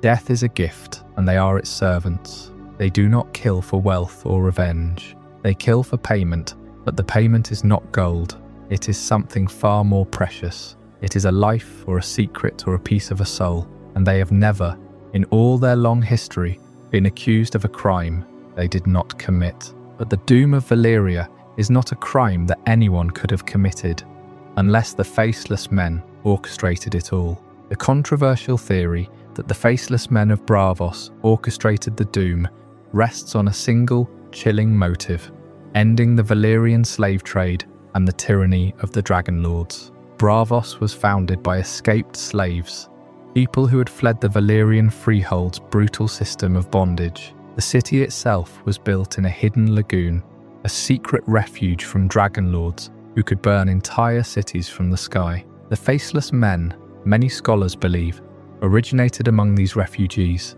men and women who had seen their families sold, their children branded, their entire lives stolen by the Freehold. They dedicated themselves to the many-faced god. But their first mission was not just religious, it was a war of liberation. The Valyrian slave trade was the largest and most cruel in history. Every free city, every kingdom, every island trembled under the shadow of Valyrian slavers. They captured tens of thousands of people each year, forcing them into mines, fields and the beds of dragon lords. The Faceless Men saw this as an abomination. They believed that the Dragon Lords had perverted the gift of death by making it a tool of suffering and oppression, and so they turned their ancient craft against the Empire itself. But how could a group of assassins, even the greatest in the world, destroy an entire civilization? The answer lies in the nature of Valyrian sorcery. As we discussed earlier, all Valyrian magic was rooted in blood or fire. The 14 Flames were not just volcanoes.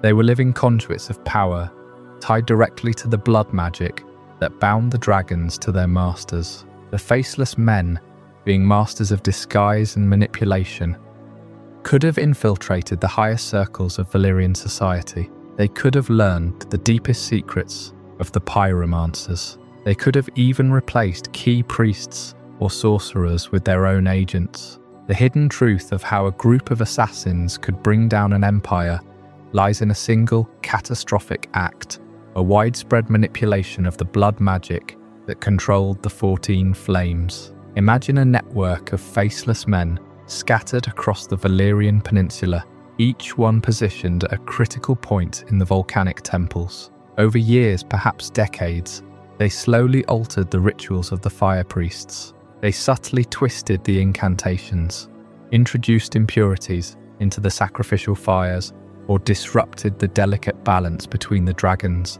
and the volcanoes. The doom in this theory was not a natural eruption or a magical accident. It was a surgical strike. The faceless men did not use poison or steel. They used the enemy's own power against them. They transformed the 14 flames from a source of life and strength into a weapon of annihilation. When the moment came, the entire system failed at once. All 14 volcanoes erupted in perfect synchronization, because the blood magic that once held them in balance had been systematically broken. The timing is also telling. The doom occurred just over 100 years after Daenys Targaryen's vision, and the Targaryens had already fled to Dragonstone. Some believe that the faceless men may have helped them escape, or at least allowed it. Why would the assassins spare one Dragonlord family? Perhaps because House Targaryen was the only noble family that had abandoned the slave trade.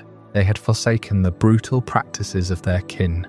They were, in a way, already leaning toward the ideals of Braavos. The faceless men could have seen them as potential allies, or at least as survivors who would not resurrect the old tyranny. But if this is true, then the faceless men are not just killers. They are the architects of the modern world. Every free city that rose from the ashes of Valyria, every kingdom that escaped the shadow of dragons, every slave who was never taken, all of it is owed to a secret war waged by assassins who believe that death is a gift. And yet there is a dark irony here.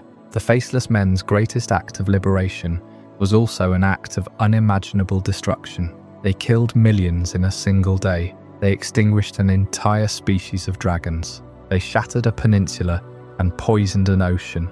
Does the end justify such a means? The question is left unanswered, because the faceless men never speak of it. Their temple is silent on the matter. But there are rumours, hidden in the archives of Braavos, that the first of their order was a former Valyrian slave who saw the 14 flames from the inside.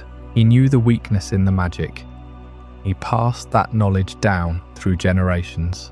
And if that is true, then the doom of Valyria was not a mystery at all. It was a masterpiece of vengeance, crafted over centuries, executed in a single day, and hidden forever behind the faces of 1,000 dead gods. But there is yet another theory, one that goes even deeper into the shadows. It suggests that the faceless men were not the architects, but merely the instruments of something older, something that came from beyond the known world, from a place called the Shadow. That idea will take us into even darker waters, and we will explore it in the next chapter. Theory 4, the Curse of the Shadow. The faceless men theory is compelling, but it assumes a mortal hand could orchestrate such a catastrophe. What if the doom was not an assassination, but a repossession? What if the true architects of Valyrian power had returned to collect their debt, and they simply turned off the machine? This is Theory 4, the Curse of the Shadow. It begins with a question that has haunted scholars for centuries. Where did the Valyrians learn to tame dragons? The accepted story is that they discovered the creatures in the 14 flames, that the dragons were simply a natural resource like ore or stone. But there are older whispers that say the Valyrians were once shepherds, a modest folk living in the shadow of volcanoes, until strangers came from the far east, from the shadowlands beyond Ashai. These teachers were not human as we understand the word. They were beings of fire and shadow, sorcerers whose knowledge of blood and binding was ancient beyond measure. They taught the Valyrians the secret of dragon binding, the rituals of blood magic that would allow a rider to link their life force to that of a beast of fire. In return, the The Valyrians promised something in kind, a tithe, a service, a debt. For centuries, the Freehold grew. The teachers vanished back into the shadow, but the knowledge remained. The Valyrians dug deeper into the 14 flames, not just for awe, but for a power that pulsed in the heart of those living mountains. They cracked open veins of molten fire, and they wove their spells into the very crust of the earth. They were not merely mining, they were tapping a reservoir of magical energy that predated humanity itself.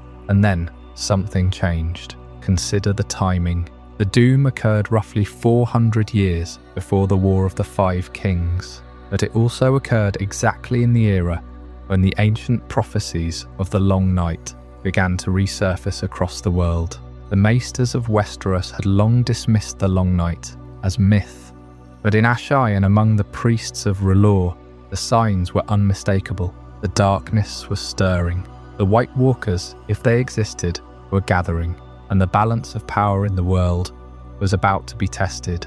What if the doom was not an accident, but a termination? What if the teachers from the shadow had implanted within Valyria a kind of failsafe, a magical trap that would activate when the time was right? They had lent their power to create the greatest empire the world had ever seen. But that empire was always a temporary experiment, a vessel for dragonfire and sorcery, meant to be broken when its purpose was fulfilled. Think of the 14 flames as a circuit. The Valyrians had been feeding it with blood and magic for thousands of years, building up an incredible charge. The teachers, wherever they were, simply flipped the switch. All 14 volcanoes erupted, not because of geology, but because the magical substrate that held them stable was suddenly withdrawn. The debt was called due. This theory explains something else that has always troubled scholars. Why did the Targaryens survive? They were not the most powerful dragon lords. They were considered minor by Valyrian standards, yet they escaped precisely 102 years before the doom, guided by a prophetic dream. That dream may not have been a lucky intuition. It may have been a warning from the very beings who intended to destroy Valyria. They wanted one family to live, to carry a seed of dragonfire into the future, because the experiment was not over. It was simply entering its next phase, and that next phase was Aegon's conquest, the unification of Westeros, the eventual war against the darkness. The Targaryens were never the masters of their own fate. They were instruments, bred and saved, for a purpose they did not fully understand. The doom was the closing of one chapter, a controlled demolition, so that a more manageable dragon dynasty could be placed on a separate continent. There is a final connection that sends chills down the spine of anyone who studies the ancient texts. The Long Night, the first great war against the cold and the dead, was ended by a hero wielding a blade of fire, light bringer. The forging of that blade required the sacrifice of a loved one, plunged into water, then into a lion's heart, then into the heart of the hero's own wife. It was a ritual of blood and fire, of extreme sacrifice to bind a magic that could hold back the darkness. Now consider Valyria. They forged their steel through blood and fire. They bound dragons through blood and fire. The very foundation of their civilization was built on the same kind of sacrificial magic that ended the Long Night. What if the teachers from the shadow were using Valyria as a forge to create a weapon, a dragon-powered empire that could eventually be directed against the others? And what if the experiment went wrong? What if the Valyrians grew too powerful, too prideful, too drunk on their own sorcery? The teachers decided to melt down the forge and start over. The curse of the shadow, then, is not a curse at all. It is a decommissioning, a system shutdown. Valyria was a temporary experiment, intentionally terminated when its creators deemed it necessary. The Targaryens were the survivors chosen to carry the blueprint. Aenar's daughter Daenys saw the doomsday because she was meant to see it. The vision was a signal. And when Aegon the Conqueror landed on the shores of Westeros, he was not merely a conqueror. He was a project manager, beginning a new phase of a plan that had been laid out in the shadows long before any human king sat on a throne. The connection between the Doom and the ancient prophecies of the Long Night is not coincidental, it is causal. The Doom was a recalibration of the world's magical balance, clearing the board of an uncontrollable player so that a new, more focused power could emerge. The dragons that survived on Dragonstone were not the mighty beasts of Old Valyria. They were smaller, more manageable. They were bred for a specific task: to conquer Westeros and unite it under a single banner, just in time for the real war. So the Faceless men may have wanted Valyria dead, but they could not have killed it. Only the teachers who gave Valyria its fire could take that fire away, and they did, without a word, without a trace, leaving behind only a smoking sea and a single family to carry on the work. The next phase of that work begins with a young man on the island of Dragonstone, watching his father's dragons grow and dreaming of a kingdom across the water. That story is the Rise of Aegon, and it is the reason the Doom was always only the beginning. The Curse of the Shadow leaves us with an unsettling possibility that the Valyrian Freehold was not a civilization that grew too powerful and then collapsed under its own weight, but rather a carefully cultivated experiment that was deliberately terminated when its purpose was fulfilled. If that is true, then the survivors, the Targaryens on Dragonstone, were not merely refugees who happened to escape a natural disaster. They were the sole inheritors of a legacy that had been intentionally severed, carrying forward a fragment of something far older and more dangerous than even the Dragon Lords themselves understood. In the immediate aftermath of the Doom, the known world was thrown into chaos. The Valyrian Freehold had ruled for nearly 5,000 years, and its sudden disappearance left a power vacuum that stretched from the shores of Westeros to the far reaches of Essos. The free cities, once colonies and provinces of the Empire, were suddenly independent, scrambling to establish their own identities. The slave markets of Slavers Bay lost their principal customers and suppliers. The Giscari, long subjugated by Valyria, stirred with old ambitions, and in the midst of this upheaval, a single Valyrian house remained: the Targaryens, perched on a volcanic island in the narrow sea, with 5 dragons and a prophetic warning that had saved them from destruction. But for 100 years, the Targaryens did nothing. They did not immediately launch a campaign to reclaim the Empire. They did not even attempt to establish a foothold on the mainland of Essos. Instead, they stayed on Dragonstone, a quiet outpost that had been a Valyrian trading post for centuries. Aenar Targaryen, the man who had heeded his daughter Daenys' vision and led the exodus from Valyria, died in exile, never seeing the Doom with his own eyes, but living long enough to know that his family had been spared. His son and grandson ruled after him, but they were cautious, perhaps even afraid. The trauma of losing their entire civilization, their home, their kin, their history, was not something that could be easily shaken. The Targaryens knew that they were the last of their kind. Every other Dragon Lord had perished. The magic that had bound the Valyrian Empire together had vanished into ash and steam, and they were alone.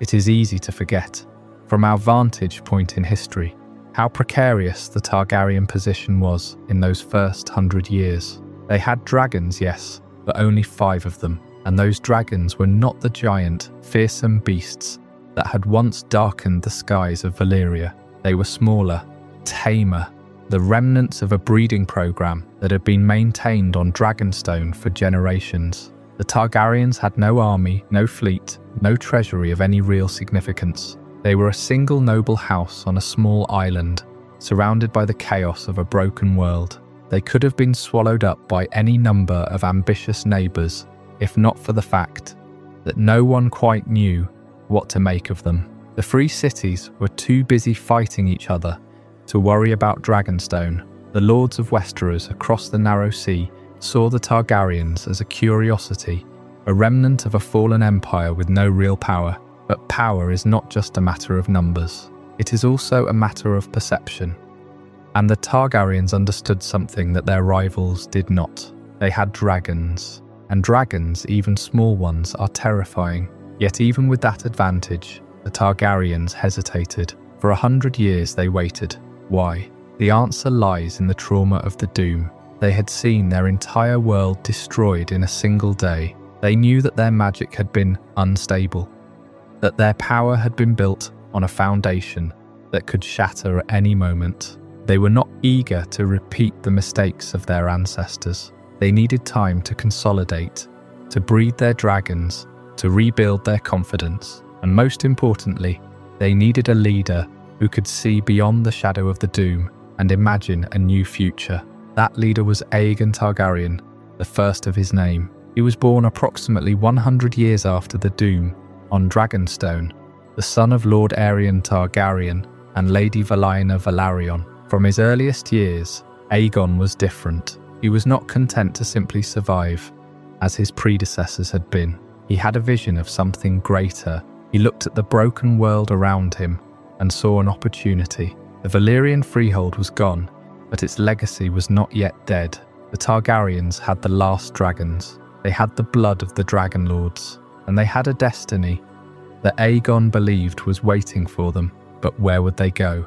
Essos was in chaos, but it was also crowded with competing powers. The free cities were numerous and fierce, and the remnants of the Giscari Empire were rallying. Even with dragons, conquering the entire continent would be a long and bloody war, one that might drain the Targaryens of their strength before they could truly establish themselves. Aegon looked instead to the west, across the narrow sea, to the land that the Valyrians had always dismissed as a backwater, Westeros. For centuries, the Valyrian Freehold had considered Westeros unworthy of conquest. It was a fragmented land of 7 independent kingdoms, each with its own history, its own rivalries, and its own weaknesses. The Valyrians could have taken it at any time, but they did not. Perhaps they saw no profit in it. Perhaps they were too focused on their own internal affairs. Or perhaps, as some scholars suggest, the Valyrian sorcerers had foreseen that their empire would fall, and they deliberately left Westeros untouched as a final refuge for their bloodline. Whatever the reason, the 7 kingdoms remained free, and they remained divided. Aegon saw this division as his greatest advantage. He knew that he could not conquer all 7 kingdoms at once, but he did not have to. The lords of Westeros were always at each other's throats, fighting over borders, titles, and grudges that had festered for generations. If he could play them against each other, if he could strike at the right moment and with overwhelming force, he might be able to bring them to heel one by one, and he had the dragons to do it. In the year that the Maesters would later call two before the conquest, Aegon Targaryen launched his invasion. He landed at the mouth of the Blackwater Rush on the eastern coast of Westeros with his 2 sister wives, Visenya and Rhaenys, and their 3 dragons, Balerion, Vagar, and Meraxes. Balerion, the largest and most fearsome, was a living weapon of immense power, a dragon whose fire could melt stone and whose wings could blot out the sun. Aegon chose his landing site carefully. It was unclaimed by any of the 7 kingdoms, a marshy, forested region that would later become the Crown Lands. From there, he could strike in any direction. The first kingdom to fall was the Riverlands, ruled by the Ironborn House Hoare. King Harren the Black had been building a massive castle, Harrenhal, for 40 years, a fortress that he believed could withstand any siege. But no castle can withstand dragonfire. When Aegon arrived at Harrenhal, he gave Harren a choice: bend the knee or burn. Harren refused, confident in his stone walls. Aegon ordered Balerion to attack. The castle was heated until the stone itself began to crack and melt. Harren and his sons were roasted alive inside their own keep. The Riverlands surrendered immediately. From there, Aegon turned his attention to the Reach and the Westerlands. The Reach was ruled by House Gardner, an ancient dynasty that had held the region for thousands of years. The Westerlands were ruled by House Lannister, whose gold mines made them one of the richest families in Westeros. In a single battle, the Field of Fire, Aegon faced the combined armies of the 2 kingdoms. The Reach and the Westerlands brought 100,000 men to the field. Aegon brought 3 dragons. The result was a massacre.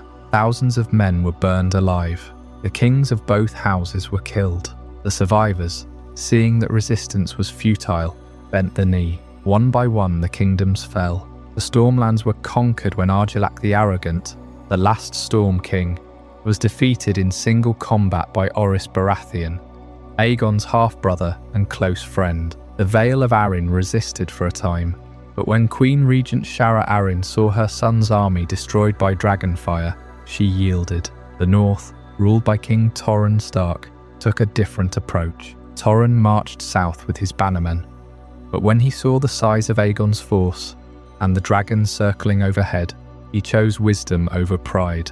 He knelt and swore fealty, earning the title King Who Knelt. Only Dorne held out. The Dornish, fierce and stubborn, used guerrilla tactics that made dragonfire less effective.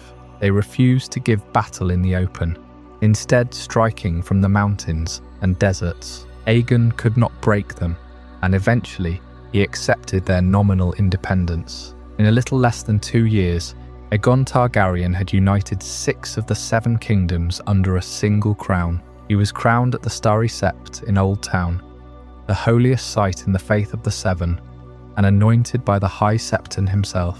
He forged the Iron Throne from the swords of his defeated enemies, fearsome seat that was both a symbol of his authority and a constant reminder of the cost of disobedience, and he established a new capital in the lands he had claimed at the mouth of the Blackwater Rush, building the city of King's Landing around the hill where he had first landed.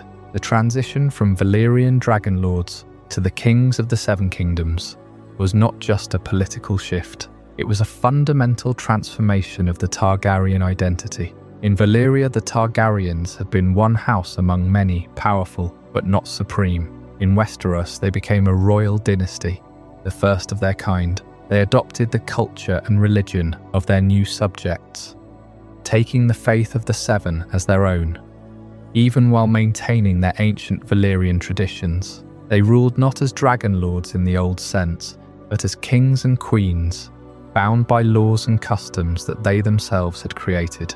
But the legacy of the Doom never left them. It was the defining trauma of the Targaryen dynasty, a wound that festered for 300 years. Every Targaryen who sat on the Iron Throne knew that they were the survivors of a catastrophe that had destroyed their ancestors. They knew that their dragons, once numerous, had dwindled almost to extinction. They knew that the magic that had made them powerful was fading, and that one day it might vanish entirely. They tried to preserve their bloodline through incest, a practice that had been common in Valyria, believing that only by keeping their blood pure could they maintain their connection to the dragons. But that same practice also bred madness and cruelty, as the later history of the Targaryens would show. The Doom was not just a historical event. It was a ghost that haunted every Targaryen ruler.